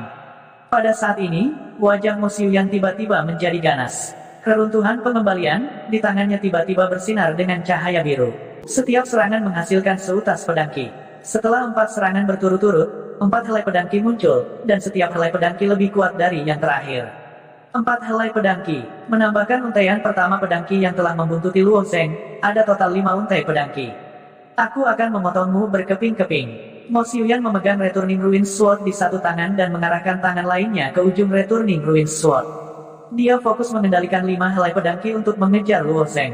Reaksi Luo Zheng tidak bisa digambarkan lambat. Setelah rencana pembunuhannya yang diatur dengan cermat gagal, dia pada dasarnya tidak tinggal di tempatnya sama sekali. Dia mengambil tumitnya, namun, Luo Zheng tidak melepaskan diri dari pengejaran Mo Xiuyan karena untaian pedang pertama ki telah mengunci Luo Zheng. Akibatnya, 4 untai pedang ki lainnya hanya perlu mengejar untaian pertama pedang ki, dengan mudah mengejar Luo Zheng. Belum lagi Mo Xiuyan agak ragu sebelumnya. Ketika dia mengendalikan pedang ki, dia tidak terlalu memperhatikan. Akibatnya, kecepatan pedang ki tidak secepat itu. Saat ini, Mo Xiuyan sangat marah. Dia hanya ingin mengambil nyawa Luo Zheng, jadi dia secara alami fokus mengendalikan pedang ki untuk mengelilingi Luo Zheng. Akibatnya, kecepatan pedang ki 3 kali lebih cepat dari sebelumnya. Luo Zheng melakukan yang terbaik untuk menyerap energi Soaring Phoenix Crystal, melakukan yang terbaik untuk membuat tubuhnya seringan mungkin. Dia berubah menjadi kabur, terbang melalui gang di keluarga Mo. Gang ini hanya 10 kaki panjangnya. Dari saat Luo Zheng memasuki gang sampai akhir, dia hanya butuh waktu untuk bernafas. Kecepatan Luo Zheng sangat cepat, dan kecepatan pedang ki bahkan lebih mengejutkan. Tepat ketika Luo Zheng mencapai ujung gang, 5 helai pedang ki telah tiba di belakangnya. Pedang ki bersiul, dan aura yang dipancarkannya membuat rambut Luo Zheng berantakan. Melihat sulit untuk mengelak, Luo Zheng melompat tinggi ke udara. Dia dengan paksa melompat ke halaman di sisi gang. Kecepatan 5 helai pedang ki sangat cepat. Pada saat itu, mereka tidak dapat menghentikan kecepatan mereka, dan mereka langsung memotong dinding di ujung gang menjadi beberapa bagian. Kemudian, di bawah kendali Mo Xiuyan, 5 helai pedang ki berubah arah, dan sekali lagi terbang menuju Luo Zheng di halaman. Luo Zheng tidak punya waktu sedikit pun untuk beristirahat. Begitu dia mendarat, dia langsung bergegas ke sebuah ruangan di halaman. Dia menghancurkan pintu kayu halaman, pintu belakang halaman, dan dinding lain. Kemudian, dia terus berlari melalui keluarga Mo. Ini membuat segalanya menjadi sulit bagi para pelayan keluarga Mo. Para pelayan ini awalnya sibuk di rumah keluarga Mo, tetapi tiba-tiba, dinding di samping mereka hancur, dan bahkan seluruh rumah runtuh. Mereka tidak bisa melihat dengan jelas siapa yang mengamuk di rumah keluarga Mo. Pada saat itu, mereka hanya bisa bersembunyi di sudut dan gemetar. Dari waktu ke waktu, suara keras datang dari rumah keluarga Mo. Meskipun Luo Zheng mencoba yang terbaik untuk meningkatkan kecepatannya, dia masih tidak bisa lepas dari kejaran pedang ki. Jarak antara pedang ki dan Luo Zheng semakin dekat. Beberapa kali, hampir terbang melewati perut Luo Zheng. Jika hanya 1 inci lebih dekat, kehidupan Luo Zheng akan dalam bahaya. Saat Luo Zheng berlari, dia melihat perubahan di belakangnya. Awalnya, ada 5 pedang ki yang mengejarnya, tetapi sekarang, hanya ada 2 yang berkurang. Dia mengerutkan kening, mengetahui bahwa kedua pedang ki ini tidak akan hilang tanpa alasan. Sangat mungkin bahwa 2 pedang ki melewati Luo Zheng dan mengelilinginya dari depan. Saat Luo Zheng memikirkan ini, dia mendengar 2 suara teredam datang dari dinding di depannya. 2 retakan aneh muncul di dinding, dan kemudian 2 pedang ki yang baru saja menghilang keluar dari dinding dan langsung menuju Luo Zheng. Pada saat yang sama, 3 pedang ki di belakangnya tiba-tiba berpisah dan mengepung Luo Zheng dari 3 arah yang berbeda. Pada saat ini, Luo Zeng tidak punya tempat untuk bersembunyi. Ada pedang Qi di depannya, di kirinya, dan di kanannya. Pedang terakhir Qi datang langsung untuknya dari atas. Apa yang harus saya lakukan? Pada saat itu, banyak pikiran melintas di benak Luo Zeng, tetapi tidak ada yang berguna. Bertarung, meskipun dia dikelilingi oleh pedang Qi dari segala arah, pedang Qi tidak bisa ditembus. Luo Zeng masih bisa melarikan diri dari sudut yang sangat kecil. Namun, pada saat yang sama, masih ada kemungkinan dia akan dipotong oleh pedang Qi dan kehilangan lengan atau kakinya. Meski begitu, itu masih lebih baik daripada mati. Setidaknya dia bisa menemukan beberapa pil ajaib untuk meregenerasi tulangnya yang patah. Jika dia kehilangan nyawanya, maka dia akan benar-benar mati. Masalahnya adalah, bahkan jika dia menghindari gelombang serangan ini, bagaimana dengan gelombang berikutnya? Dia tidak bisa menghindari pedang Qi meskipun kakinya masih sehat. Akan lebih mustahil untuk menghindar jika dia terluka. Dia tidak terlalu memikirkannya. Dia hanya bisa menyeretnya keluar selama dia bisa. Tepat ketika Luo Zeng akan mengambil risiko terluka dan melarikan diri dari samping, sebuah suara tiba-tiba terdengar di kepalanya, "Nak, jangan bergerak. Aku datang untuk menyelamatkanmu." Siapa itu? Luo Zeng mendengar suara itu, tetapi dia tidak dapat menemukan speakernya. Pada saat itu, hawa dingin tiba-tiba muncul di sekitar Luo Zeng. Kemudian, kristal es yang tak terhitung jumlahnya diproduksi. Kristal es dengan cepat mengembun dan membentuk dinding es kecil. Bagian depan, belakang, kiri dan kanan Luo Zeng, serta bagian atas kepalanya, semuanya tertutup kristal es. Dalam sekejap mata, 5 dinding es telah sepenuhnya membungkus Luo Zeng. Segera setelah itu, 5 sinar pedang Qi tiba dalam sekejap dan menebas dinding es dengan keras. 5 pedang Qi menebas dinding es pada saat yang hampir bersamaan, membuat 5 suara keras. Luo Zeng, yang terperangkap di dinding es, dapat dengan jelas melihat pedang Qi menebas dinding es, meninggalkan penyok yang dalam. Luo Zeng menghela napas dalam-dalam. Dadanya masih naik turun. Itu terlalu berbahaya sekarang. Jika bukan karena bantuan ahli ini, kepalanya akan terpisah dari tubuhnya dan dia tidak mungkin mati lagi. Seorang ahli realem refleksi dewa masih terlalu kuat. Sekarang Luo Zeng memikirkannya, memang terlalu berisiko baginya untuk tinggal di Immortal Abode. Jika bukan karena formasi Fatal Melee di pavilion, dia tidak akan selamat dari serangan ahli realem refleksi dewa. Baiklah, Nak, datanglah ke aula tamu keluargamu. Jangan khawatir, dengan aku di sekitar, Mo Xiuyan tidak akan berani melakukan apapun padamu. Pria itu berkata kepada Luo Zeng dengan tenang. Begitu dia selesai berbicara, dinding es di sekitar Luo Zeng hancur, berubah menjadi tumpukan es batu di kakinya. Luo Zeng mengulurkan tangan untuk mengambil salah satu es batu. Es batu memancarkan gelombang kesejukan, dan air yang meleleh dari es batu membasahi tangan Luo Zeng. Es batu yang tampak biasa ini sebenarnya mampu memblokir Qi pedang Mo Xiuyan. Orang ini mungkin juga seorang ahli realem refleksi dewa. Ketika Luo Zeng melarikan diri, dia tahu bahwa Zhang Wuxian tidak akan hanya berdiri dan menonton.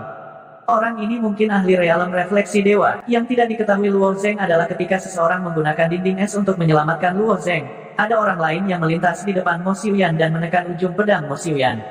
Orang ini tinggi dan kokoh, dengan kulit kemerahan dan rambut tebal di sekujur tubuhnya. Dia tampak seperti seorang penebang kayu yang dibesarkan di hutan belantara. Kepala keluargamu, jika aku jadi kamu, lebih baik aku tidak bergerak. Penebang kayu memegang kapak hitam di tangannya. Tepi kapak berkedip dengan lampu merah. Mo Xiuyan tidak mengenali orang ini pada awalnya, tetapi ketika pandangannya tertuju pada kapak, dia tiba-tiba teringat beberapa legenda dan berkata dengan ekspresi jelek, kamu adalah penebang kayu Gunung Barat. Penebang kayu Gunung Barat. Gunung Barat mengacu pada sebuah gunung di medan perang Shuro. Dan penebang kayu, seperti namanya, adalah seseorang yang memotong kayu di gunung. Namun, tidak ada pohon di Gunung Barat, jadi tidak perlu berbicara tentang menebang kayu. Hanya ada tentara iblis dan jenderal iblis yang tak ada habisnya di gunung. Penebang kayu dari Gunung Barat ini adalah orang yang telah membunuh iblis yang tak terhitung jumlahnya di Gunung Barat. Nama aslinya adalah Sibu, dan dia telah tinggal di Gunung Barat selama 3 tahun. Harus diketahui bahwa Gunung Barat sangat dekat dengan sarang ras iblis. Itu praktis di pintu masuk sarang ras iblis, tetapi Siwu telah berkultivasi di Gunung Barat selama 3 tahun. Dia telah memperlakukan tentara iblis dan jenderal iblis sebagai kayu bakar, membelah mereka dan mengolahnya. Jumlah tentara iblis dan jenderal iblis yang mati di tangannya tidak terhitung. Yang lebih tak terbayangkan adalah dia telah tinggal di sana selama 3 tahun, tetapi Raja Iblis dari ras iblis tidak bisa melakukan apapun pada Siwu. Pada saat itu, tekanan pada kota Kaisar Putih juga sangat besar. Setelah tentara kekaisaran kehilangan beberapa jenderal, mereka jelas tidak berdaya melawan serangan ras iblis dan berada dalam bahaya. Itu karena Sihu telah berkultivasi dengan sekuat tenaga di Gunung Barat dan membantai tentara iblis dan jenderal iblis yang sangat memperlambat serangan ras iblis. Sejak saat itu, reputasi Sihu melonjak. Pada saat yang sama, semua orang memberi Sihu nama panggilan, penebang kayu dari Gunung Barat. Untuk dapat membantai demi human di rumah mereka, menghindari pengejaran Raja Iblis, dan bahkan tinggal di Gunung Barat selama 3 tahun penuh, Sihu tidak diragukan lagi telah menciptakan keajaiban. Karena itu, julukan penebang kayu dari Gunung Barat secara bertahap menyebar, dan orang-orang benar-benar lupa nama aslinya. Sihu telah pensiun dari tentara kekaisaran 10 tahun yang lalu. Meskipun tentara kekaisaran telah sangat mengundangnya untuk menjaga kota Kaisar Putih, dia masih memilih untuk kembali ke ibu kota kekaisaran. Beberapa orang mengatakan bahwa Sihu ingin membalas budi. Dikatakan bahwa ketika Sihu masih muda, dia adalah seorang pemuda buta huruf di pegunungan yang telah dilahirkan dengan kekuatan surgawi. Setelah meninggalkan pegunungan, ia bekerja sebagai buruh di sebuah klan besar. Pada saat itu, Sihu belum banyak melihat, dia juga tidak mengerti sifat jahat dari hati manusia. Pada saat itu, putra klan besar telah melakukan kejahatan dan akan dihukum oleh pihak berwenang. Dengan demikian, klan besar telah tergoda, menghabiskan uang untuk menyuapnya, dan akhirnya menggunakan Sihu sebagai kambing hitam. Persis seperti itu, Sihu entah kenapa dikirim ke penjara. Pada akhirnya, dia dijatuhi hukuman mati dan akan dieksekusi di akhir tahun. Tetapi pada hari dia akan dieksekusi, Sihu diselamatkan oleh seseorang. Orang yang menyelamatkan Sihu adalah salah satu tuan muda dari klan Sang. Sejak saat itu, Sihu mengikuti di belakang tuan muda klan Sang. Belakangan, kultivasi Sihu berkembang pesat. Kemudian, dia bergabung dengan tentara dan memberikan kontribusi besar. Tuan muda dari klan Sang adalah kepala klan Sang saat ini, serta ayah Sang Wuxian, Sang Kun. Dengan kekuatan Sihu, dia akan menjadi talenta hebat dimanapun. Namun, dia tidak meminta imbalan apapun dan hanya melayani sebagai pentahbis di keluarga Sang. Orang bisa membayangkan betapa dia menghargai kebaikan keluarga Sang. Hal ini juga membuktikan pandangan ke depan keluarga Sang. Untuk dapat berkembang dari keluarga kecil ke tempat mereka hari ini dan bahkan maju bersama 7 keluarga besar kuno, keluarga Sang mengandalkan pandangan ke depan ini. Sihu menyuruh Mo Xiuyan untuk tidak bergerak, jadi Mo Xiuyan benar-benar tidak berani bergerak. Pisau pemotong kayu itu tidak terlihat luar biasa, tetapi Mo Xiuyan sangat jelas tentang betapa kuatnya itu. Selanjutnya, dilihat dari aura yang Sihu pancarkan, jika dia benar-benar bertindak membabi buta tanpa berpikir, Sihu akan menyerang tanpa ampun. Pada saat yang sama, suhu di halaman tiba-tiba turun. Potongan kristal es berkibar di udara. Kemudian, kristal es perlahan membentuk sosok manusia. Ketika kristal es benar-benar bubar, sosok manusia di udara menjadi jelas.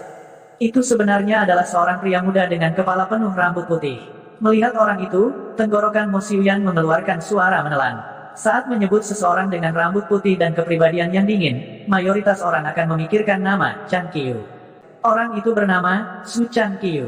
Chan Qiu memiliki kepribadian yang aneh dan tidak pandai berbicara. Pada awalnya, dia tidak diterima di keluarga Su. Pada usia muda, dia berselisih dengan keluarga Su dan kabur dari rumah. Dia bahkan bersumpah bahwa dia tidak akan pernah kembali ke keluarga Su dalam kehidupan ini. Kemudian, dia menghilang selama 10 tahun. 10 tahun kemudian, Chan Qiu kembali dari ujung utara. Kekuatannya telah meningkat dengan pesat. Selain itu, dia telah membantu keluarga Su menyelesaikan beberapa masalah besar. Meskipun orang ini memiliki kepribadian yang bangga dan eksentrik, dia tidak bisa menahan kerinduan akan kampung halamannya dan kembali ke keluarga Su. Paman, apakah kamu menyelamatkan Luo Zeng? Su Qianing menatap Chan Qiu dan dengan takut-takut berteriak. Di keluarga Su Qianing dekat dengan semua orang kecuali Chan Qiu. Ini karena sejak kecil, Su Qianing merasa bahwa Chan Qiu adalah orang yang aneh. Dia tidak berani terlalu dekat dengannya. Chan Qiu tersenyum tipis dan berkata, anak itu baik-baik saja. Aku sudah membantunya memblokir energi pedang itu. Di sana, bukankah dia sudah ada di sini? Chan Qiu menunjuk ke suatu tempat yang tidak terlalu jauh. Sosok Luo Zeng berkedip dan dia melangkah ke halaman. Baru saja, ketika pamannya mengiriminya transmisi suara esensi sejati, dia memintanya untuk menyelamatkan Luo Zeng terlebih dahulu. Bagaimanapun, Su Qianing tidak dalam bahaya. Yang dalam bahaya adalah Luo Zeng. Hanya surga yang tahu berapa lama Luo Zeng bisa bertahan di bawah pengejaran energi pedang itu. Melihat Luo Zeng aman dan sehat, Su Qianing menghela nafas lega. Saat Luo Zeng berjalan ke halaman, dia melihat pria berambut putih di udara. Meskipun Luo Zeng belum melihat penampilan orang yang menyelamatkannya, orang itu telah menggunakan esensi sejati atribut es, dan pria berambut putih di udara terus-menerus memancarkan aura sedingin es. Luo Zeng 90% yakin bahwa dermawannya adalah orang itu. Luo Zeng menangkupkan tangannya ke arah Chang Qiyu dan berkata, "Terima kasih banyak atas rahmat penyelamatan nyawa senior." Chang Qiyu sangat sopan kepada Su Qianing, tetapi dia sangat dingin kepada orang luar. Dia hanya samar-samar berkata, "Tidak perlu berterima kasih padaku. Aku mendengarkan Su Qianing dan membantumu." Luo Zeng tersenyum sedikit. "Meski begitu, aku tetap harus bersyukur." Dengan itu, Luo Zeng tersenyum pada Su Qianing. Su Qianing juga mengedipkan matanya yang besar. Matanya melengkung menjadi bulan sabit saat dia tersenyum. Ada sedikit kebanggaan dalam ekspresinya. Pada saat ini, orang yang merasa paling buruk mungkin adalah Mo Xiuyan. Dia bukan lawan Sibu, juga bukan lawan Chang Qiyu. Pada saat ini, dia hanya menjabat tangannya dan Sword of the Abyss yang terkondensasi dari esensi sejati segera berubah menjadi bintik esensi sejati, menghilang di udara. Bahkan esensi tumpahan surga yang terkandung di dalam pedang menghilang bersamanya. Esensi tumpahan surga diringkas dari esensi sejati Mo Xiuyan, jadi secara alami sangat berbeda dari esensi tumpahan surga yang disempurnakan oleh Luo Zeng. Esensi tumpahan surga yang disempurnakan oleh Luo Zeng dari senjata yang dalam bisa ada selamanya di dunia. Setelah membuang senjatanya, Mo Xiuyan tersenyum tipis dan dengan sopan berkata kepada Sibu, "Bolehkah saya tahu mengapa kalian berdua datang ke kediaman Mo saya?" Karena dia tidak bisa menang, dia tidak akan menggunakan kekuatan, jadi dia akan menggunakan kata-kata. Kali ini, Mo Xiuyan merasa alasan itu masih berpihak padanya. Setelah Mo Xiuyan menarik pedang abis, Sibu mundur selangkah dan berkata dengan suara teredam, "Saya tidak bisa mengatakan bahwa saya telah datang, tetapi tuan muda dari keluarga Sang telah memanggil saya." Chang Qiyu melayang di dekatnya dan langsung mengabaikan pertanyaan Mo Xiuyan. Dia merasa pertanyaan Mo Xiuyan terlalu bodoh. Karena Su Qianing ada di sini, dia secara alami dipanggil oleh Su Qianing.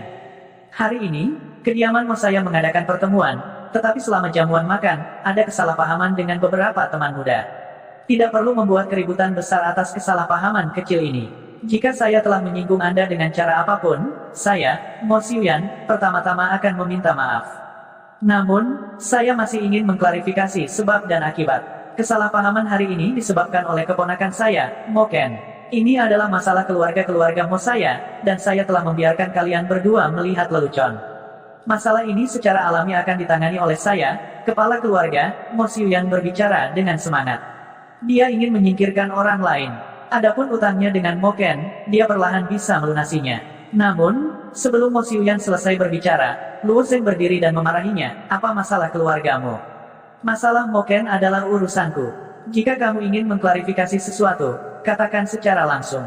Begitu Luo Zeng berbicara, Zhang Wuxian sengaja atau tidak sengaja berdiri di samping Luo Zeng, sementara Su Qianing juga bergerak dengan anggun. Maknanya sangat jelas. Kedua junior keluarga Zhang dan Su pasti akan berdiri di belakang Luo Zeng. Karena Su Qianing dan Zhang Wuxian telah memilih untuk berdiri di belakang Luo Zeng, maka Sibu dan Chang Qiyu juga akan berdiri di belakang Luo Zeng. Sibu dan Chang Qiyu terkejut melihat sikap Luo Zeng yang mengesankan sama sekali tidak kalah di depan Mo Xiuyan. Pemuda ini sangat berani. Dia hanya di tahap pertama Xiantian, tapi dia sama sekali tidak takut pada Mo Xiuyan, pikir Sibu dan Chang Qiyu. Wajah Mo Xiuyan berubah jelek ketika dia diinterupsi oleh Luo Zeng dan dicaci maki di depannya. Dia tidak menyangka Luo Zeng begitu sulit untuk dihadapi. Dia sudah memutuskan untuk membiarkan Luo Zeng pergi, tetapi orang ini benar-benar berani mengikutinya begitu dekat. Bentuk kehidupan Xiantian seperti semut bagi Mo Xiuyan, tetapi dia tidak bisa melakukan apapun pada Luo Zeng. Siapa yang meminta keluarga Zhang dan Zhu untuk berdiri di belakang Luo Zeng?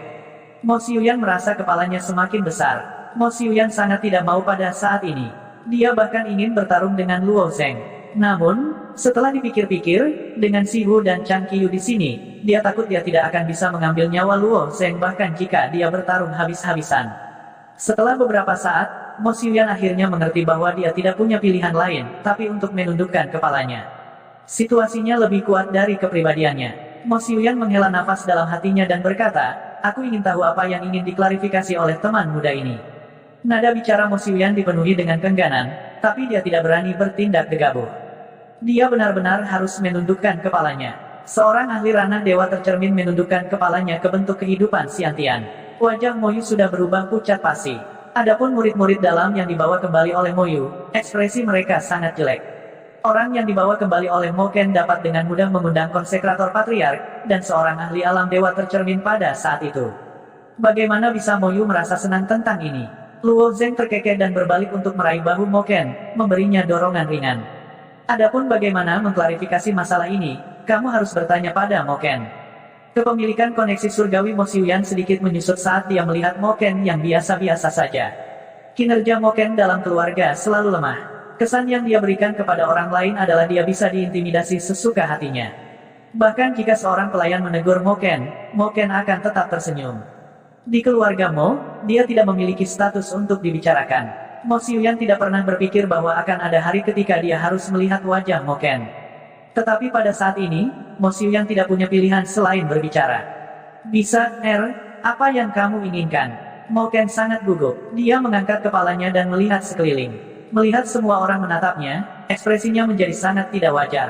Tetapi ketika dia memikirkan nasib ayahnya, dan bagaimana gelang giok darah ayahnya ada di tangan Mo Xiuyan, rasa dingin menjalari tulang punggung Moken. Bagaimana ayahnya meninggal? Mengapa gelang giok darah ada di tangan Mo Xiuyan? Jika dia tidak menyelesaikan keraguan ini, Moken tidak akan bisa tidur nyenyak. Namun, tidak mungkin baginya untuk menghadapi Mo Xiuyan dan menyelidiki penyebab kematian ayahnya. Pertama, ini adalah masalah masa lalu. Banyak kebenaran dari tahun itu telah terkubur dalam sejarah. Kedua, dia hanya menebak dan curiga.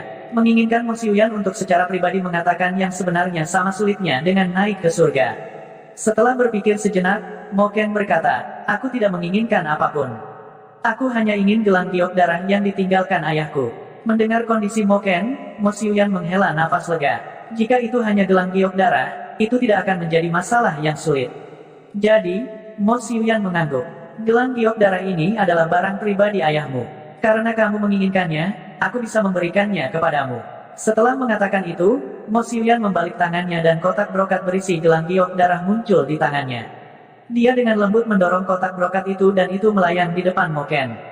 Moken menerima kotak brokat. Setelah membuka kotak itu, dia memeriksanya sebelum menyimpannya. Pada saat ini, Moken masih tidak mau. Dia bahkan tidak menginginkan gelang giok darah. Dia hanya peduli tentang bagaimana ayahnya meninggal. Tapi setelah memikirkannya, Moken menghela nafas. Selain itu, aku tidak punya yang lain. Senyum licik muncul di wajah Mo Xiuyan. Keponakannya ini mudah dibodohi, jadi wajahnya kembali ke penampilan semula yang anggun dan mulia. Dia tersenyum dan berkata, kalau begitu, hari ini. Tunggu, sebelum Mo Xiuyan bisa selesai, Zhu Qianing berdiri lagi. Mo Xiuyan mengerutkan kening. Sebagai patriark, sangat sedikit orang yang berani menyela dia, tetapi hari ini, beberapa junior memotongnya. Namun, melihat bahwa orang lain adalah Zhu Qianing, dia tidak berani menunjukkan terlalu banyak ketidakpuasan. Sebagai gantinya, dia bertanya, Nona muda Zhu, apakah ada hal lain? Kamu hampir membunuh Luo Zeng. Bagaimana kamu akan menyelesaikan ini? Kebanyakan wanita picik dan pendendam. Mustahil untuk mengharapkan Zhu Qianing menjadi seperti pria terhormat dan membiarkan masa lalu berlalu. Terlebih lagi, Mo Xiuyan hampir membunuh Luo Zeng. Ini adalah sesuatu yang tidak bisa dia toleransi apapun yang terjadi. Ekspresi Mo Xiuyan menjadi gelap. Hari ini, dia telah kehilangan seluruh wajahnya, tetapi gadis kecil dari klan Zhu ini masih tidak akan membiarkannya pergi. Dia benar-benar menginginkan satu kaki setelah memberinya 1 inci. Ekspresi Mo Xiuyan juga menjadi gelap. Nona muda Zhu, saya sudah mengatakan bahwa masalah hari ini keduanya salah.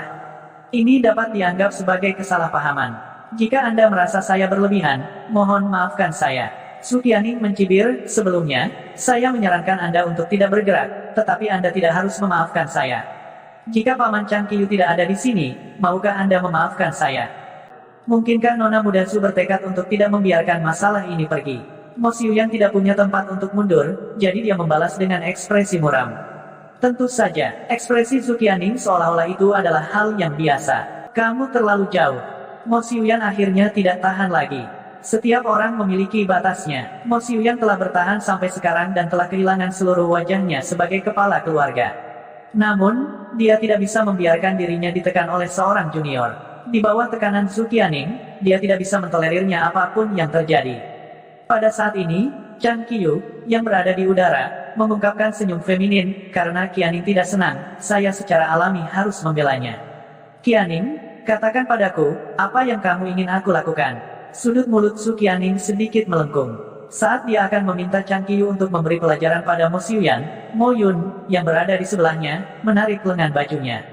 Wajah Mo Yun pucat, wajahnya penuh permohonan saat dia dengan lembut berkata, "Saudari Qianing, saya mohon, biarkan ayah saya pergi. Bisakah kita melupakan masalah ini?" Bagaimanapun juga, Mo Yun adalah sahabat Su Qianing dan dia adalah putri Mo Xiuyan. Pada saat ini, dia berada dalam dilema. Hati Su Qianing melunak saat melihat penampilan Mo Yun. Pada akhirnya, Su Qianing menghela nafas dan berkata kepada Chang Qiyu, "Paman Chang Qiyu, lupakan saja. Mari kita akhiri masalah ini hari ini."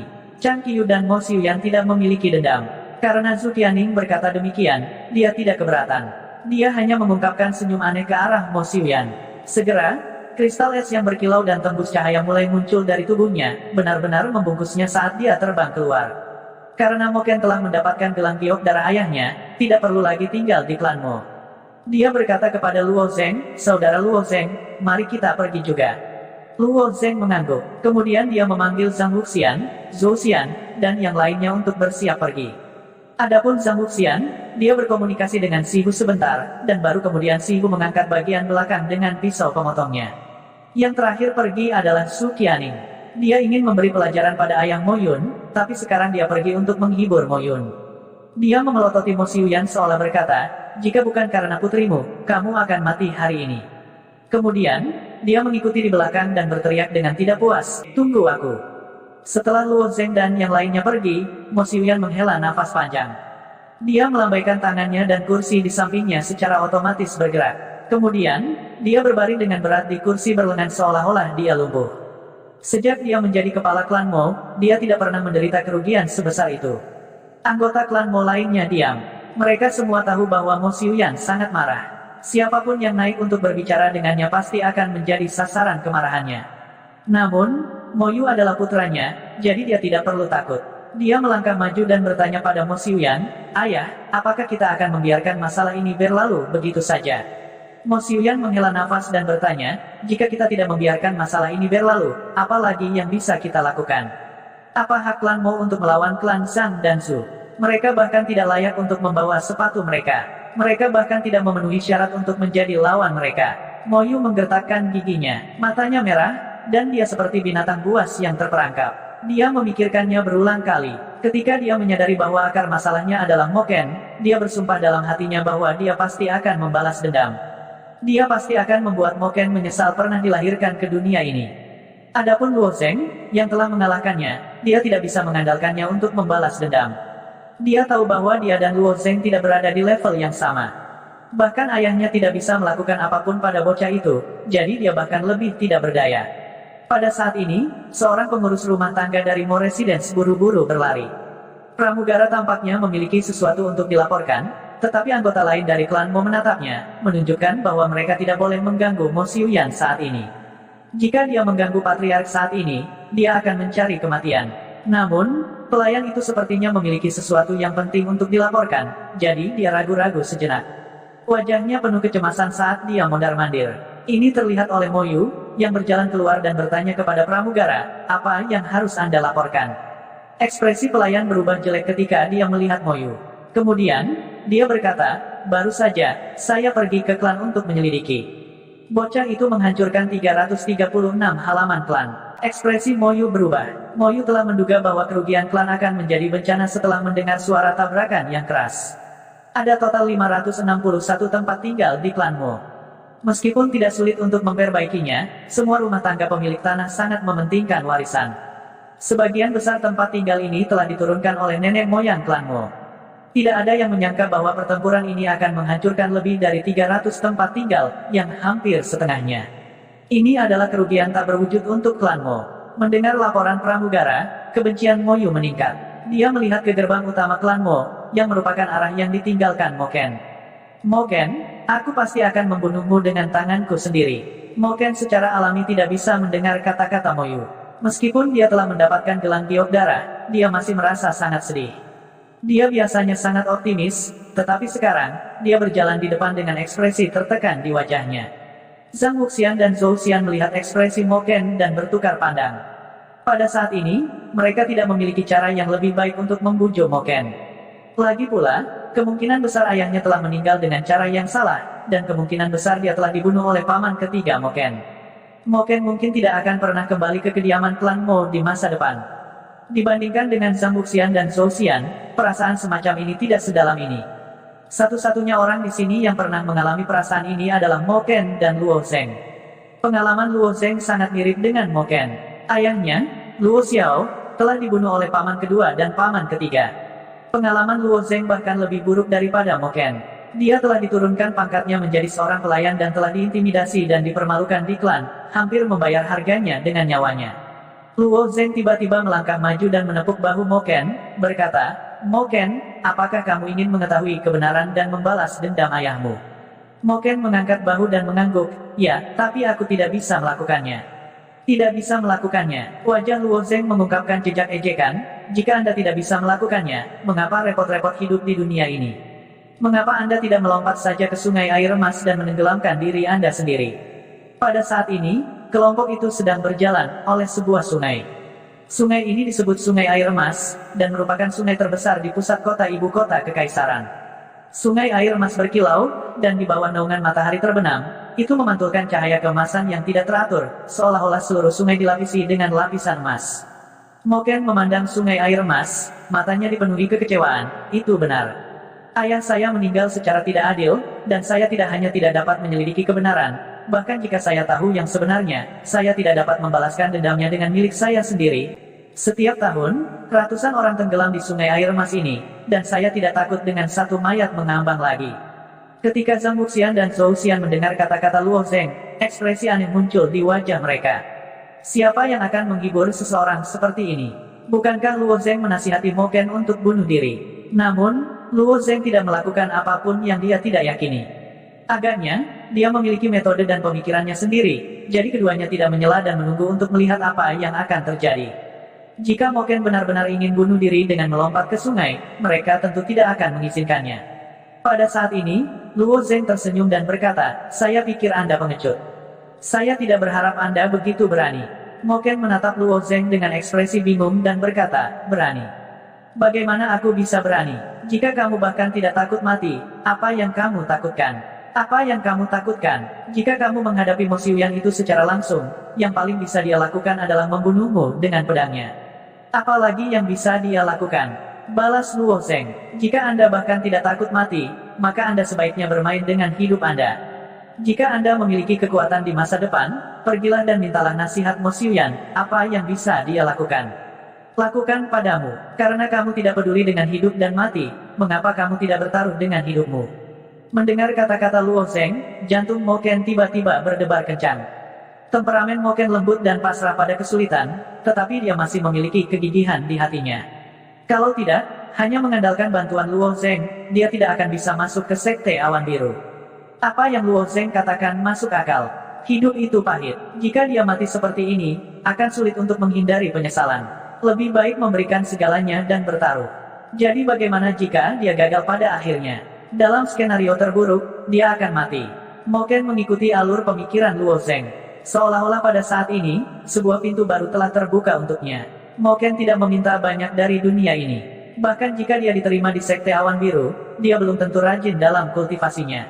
Itu seperti seorang biarawan yang membunyikan bel selama sehari. Tapi sekarang, Moken punya tujuan sendiri. Dia ingin menginjak-injak Mo Yu di bawah kakinya. Dia ingin menghadapi Mo Xiuyan secara langsung. Bagaimana ayahnya meninggal, premis untuk melakukan semua ini adalah kekuatan. Ketika yang lain melihat Moken seperti ini, bagaimana mungkin mereka tidak tahu betapa bersemangatnya Moken saat ini? Moken berkata, itu benar, kamu benar. Aku masih hidup, jadi aku punya kesempatan untuk membantu ayahku mendapatkan penjelasan. Melihat Moken menenangkan diri begitu cepat, Luo Zheng tersenyum tipis. Benar, selama ada harapan, akan ada motivasi untuk bekerja keras. Zhang Wuxian dan Zhou Xian akhirnya tersenyum. Seperti yang diharapkan dari Luo Zheng. Hanya dengan beberapa kata, Moken telah mendapatkan kembali kepercayaan dirinya. Jika itu orang lain, akan sulit bagi mereka untuk melakukannya. Kataku, apakah kalian baru saja makan sampai kenyang? Su Qianing, yang ditinggalkan di belakang, bertanya sambil tersenyum. Zhang Wuxian menggosok perutnya yang bundar dan menggelengkan kepalanya. Kami bahkan belum makan sesuap pun dan kamu sudah membuat keributan. Bagaimana kami bisa makan? Aku juga belum makan. Kenapa kita tidak mencari tempat makan saja? Zhu Qianing berkata sambil tersenyum. Sepakat, Zhou Xian mengangkat kedua tangannya setuju. Setelah keributan tadi, semua orang lapar. Sekarang, sudah waktunya untuk memecahkan masalah perut mereka. Ada banyak tempat makmur di ibu kota kekaisaran. Zhu Qianing, Mo Ken, dan Zhang Wuxian semuanya tumbuh di ibu kota kekaisaran, jadi mereka sangat akrab dengannya.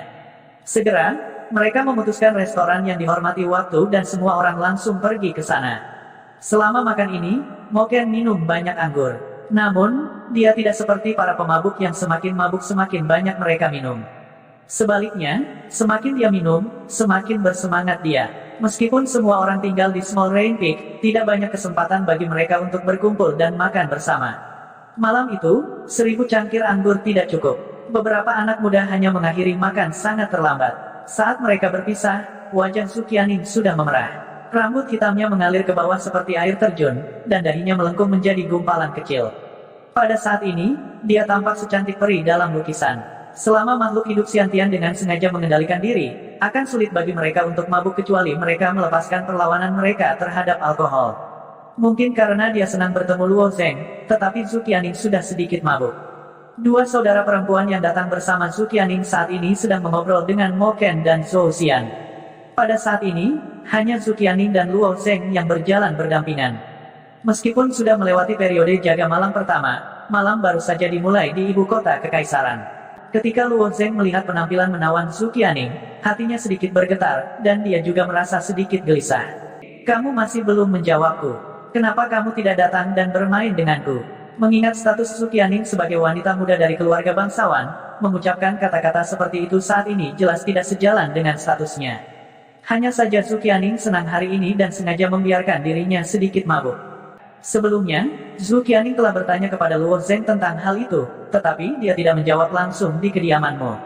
Sekarang dia bertanya, Luo Zheng tidak bisa melarikan diri.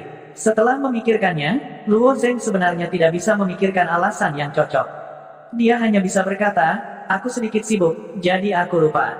Zhu Qianing mengerutkan bibirnya, merasa sedikit kecewa. Meskipun Zhu Qianing juga tahu bahwa Luo Zheng sibuk dengan kultivasi, dia tampaknya tidak memahami pikiran seorang gadis sama sekali dengan menjawabnya dengan belak-belakan. Namun, setelah dipikir-pikir, karakter dan kemampuan Luo Zheng sudah seperti ini. Dia tidak akan berpura-pura dan akan mengatakan apapun yang ada di pikirannya. Setidaknya itu lebih baik daripada para yang berbicara besar dan menipu orang. Dengan pemikiran ini, keduanya tidak lagi pendiam. Mereka berjalan di sepanjang jalan di sisi sungai air emas untuk waktu yang lama sebelum semua orang berpisah. Zhang Wuxian dan Luo Zheng tidak kembali ke Sekte Awan Biru. Zhang Wuxian masih memiliki 50 tetes Heaven's Spill Essence yang telah dipercayakan Luo Zheng untuk dilelang. Setelah klan Zhang melelang esensi tumpahan surga di lelang Tianlu, banyak orang datang untuk menanyakan apakah klan Zhang memiliki esensi tumpahan surga lagi. Mereka ingin membelinya. Di antara orang-orang ini, ada ahli yang sangat kuat, dan ada juga orang-orang dari keluarga bangsawan. Esensi tumpahan surga memiliki terlalu banyak kegunaan. Itu hampir bisa meningkatkan grade senjata apapun.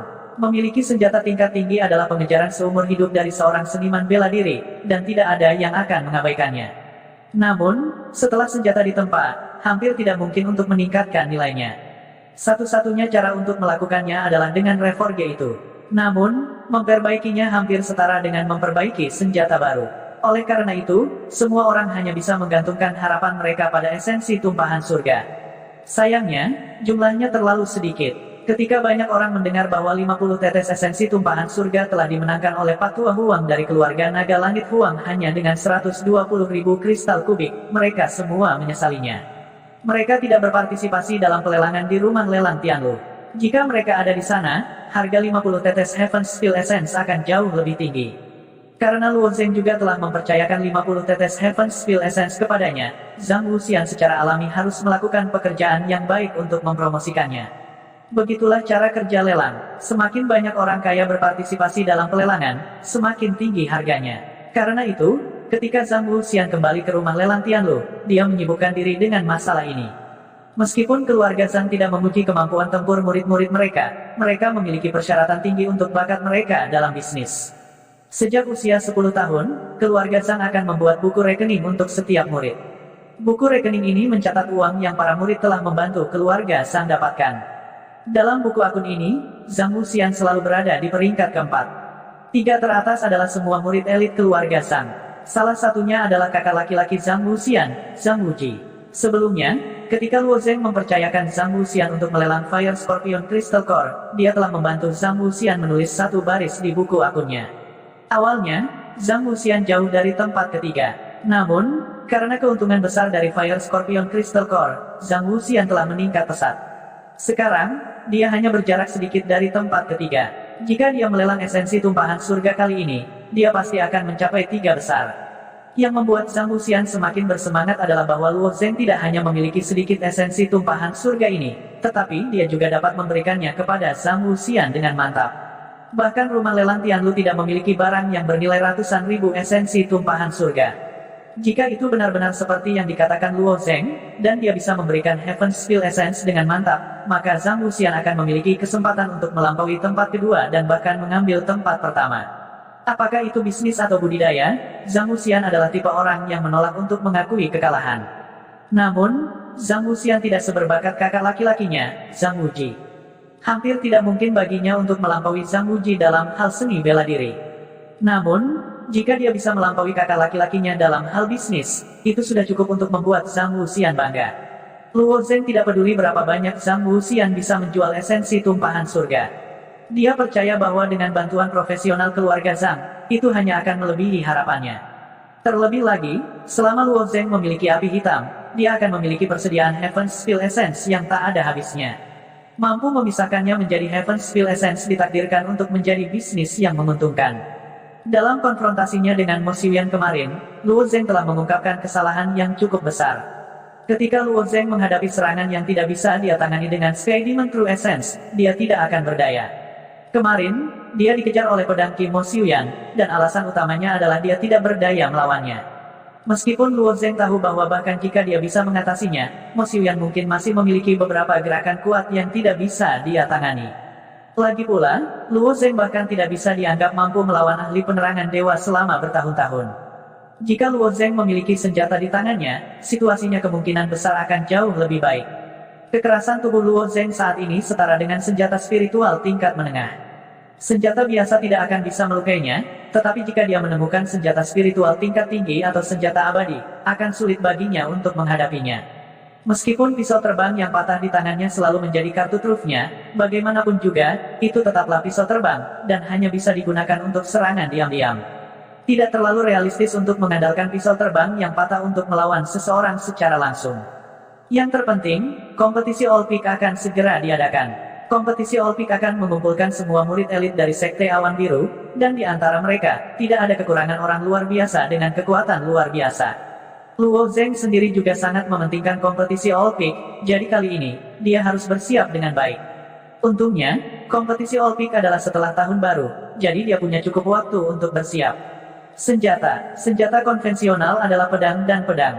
Di domain timur, kebanyakan orang menggunakan pedang, diikuti oleh pedang. Pedang adalah kepala dari semua senjata. Itu bisa digunakan untuk meretas dan menusuk, dan metode kultivasi yang berkisar pada ilmu pedang adalah yang paling banyak. Sebaliknya, meskipun pedang tidak dapat menusuk secara langsung, karena bilahnya lebih tebal, itu lebih kuat dan lebih kuat dalam meretas. Selain pedang dan pedang, ada juga busur dan anak panah, palu, kapak, tombak, dan sebagainya. Setelah memikirkannya, Luo Zheng akhirnya kembali ke pedang. Dia ingat bahwa ayahnya juga menggunakan pedang. Pedang ayahnya disebut pedang mengejar angin Green Aon, dan itu bahkan merupakan senjata mendalam tingkat tinggi. Sayangnya, pedang itu pada akhirnya menghilang. Ayahnya juga menggunakan pedang, jadi dia juga bisa berlatih ilmu pedang. Setelah menentukan senjata apa yang dia inginkan, Luo Zheng bergegas ke Paviliun Seribu Rahasia. Seperti biasa, bisnis Paviliun Seribu Rahasia sangat makmur. Ketika Luo Zheng pertama kali masuk, pelayan itu masih sulit untuk menyapa Luo Zheng. Tapi kebetulan, penjaga toko setengah baya yang menerima Luo Zheng terakhir kali kebetulan lewat. Penjaga toko parubaya ini memiliki kesan yang sangat mendalam tentang Luo Zheng. Sebelumnya, Luo Zheng telah membeli lebih dari 200 senjata mendalam sekaligus. Tidak peduli siapa itu, mereka akan mengingat pelanggan seperti ini, dan mungkin tidak akan melupakannya selama sisa hidup mereka. Cerita bersambung. Terima kasih yang telah menonton. Jangan lupa like, comment, and subscribe, karena subscribe itu gratis.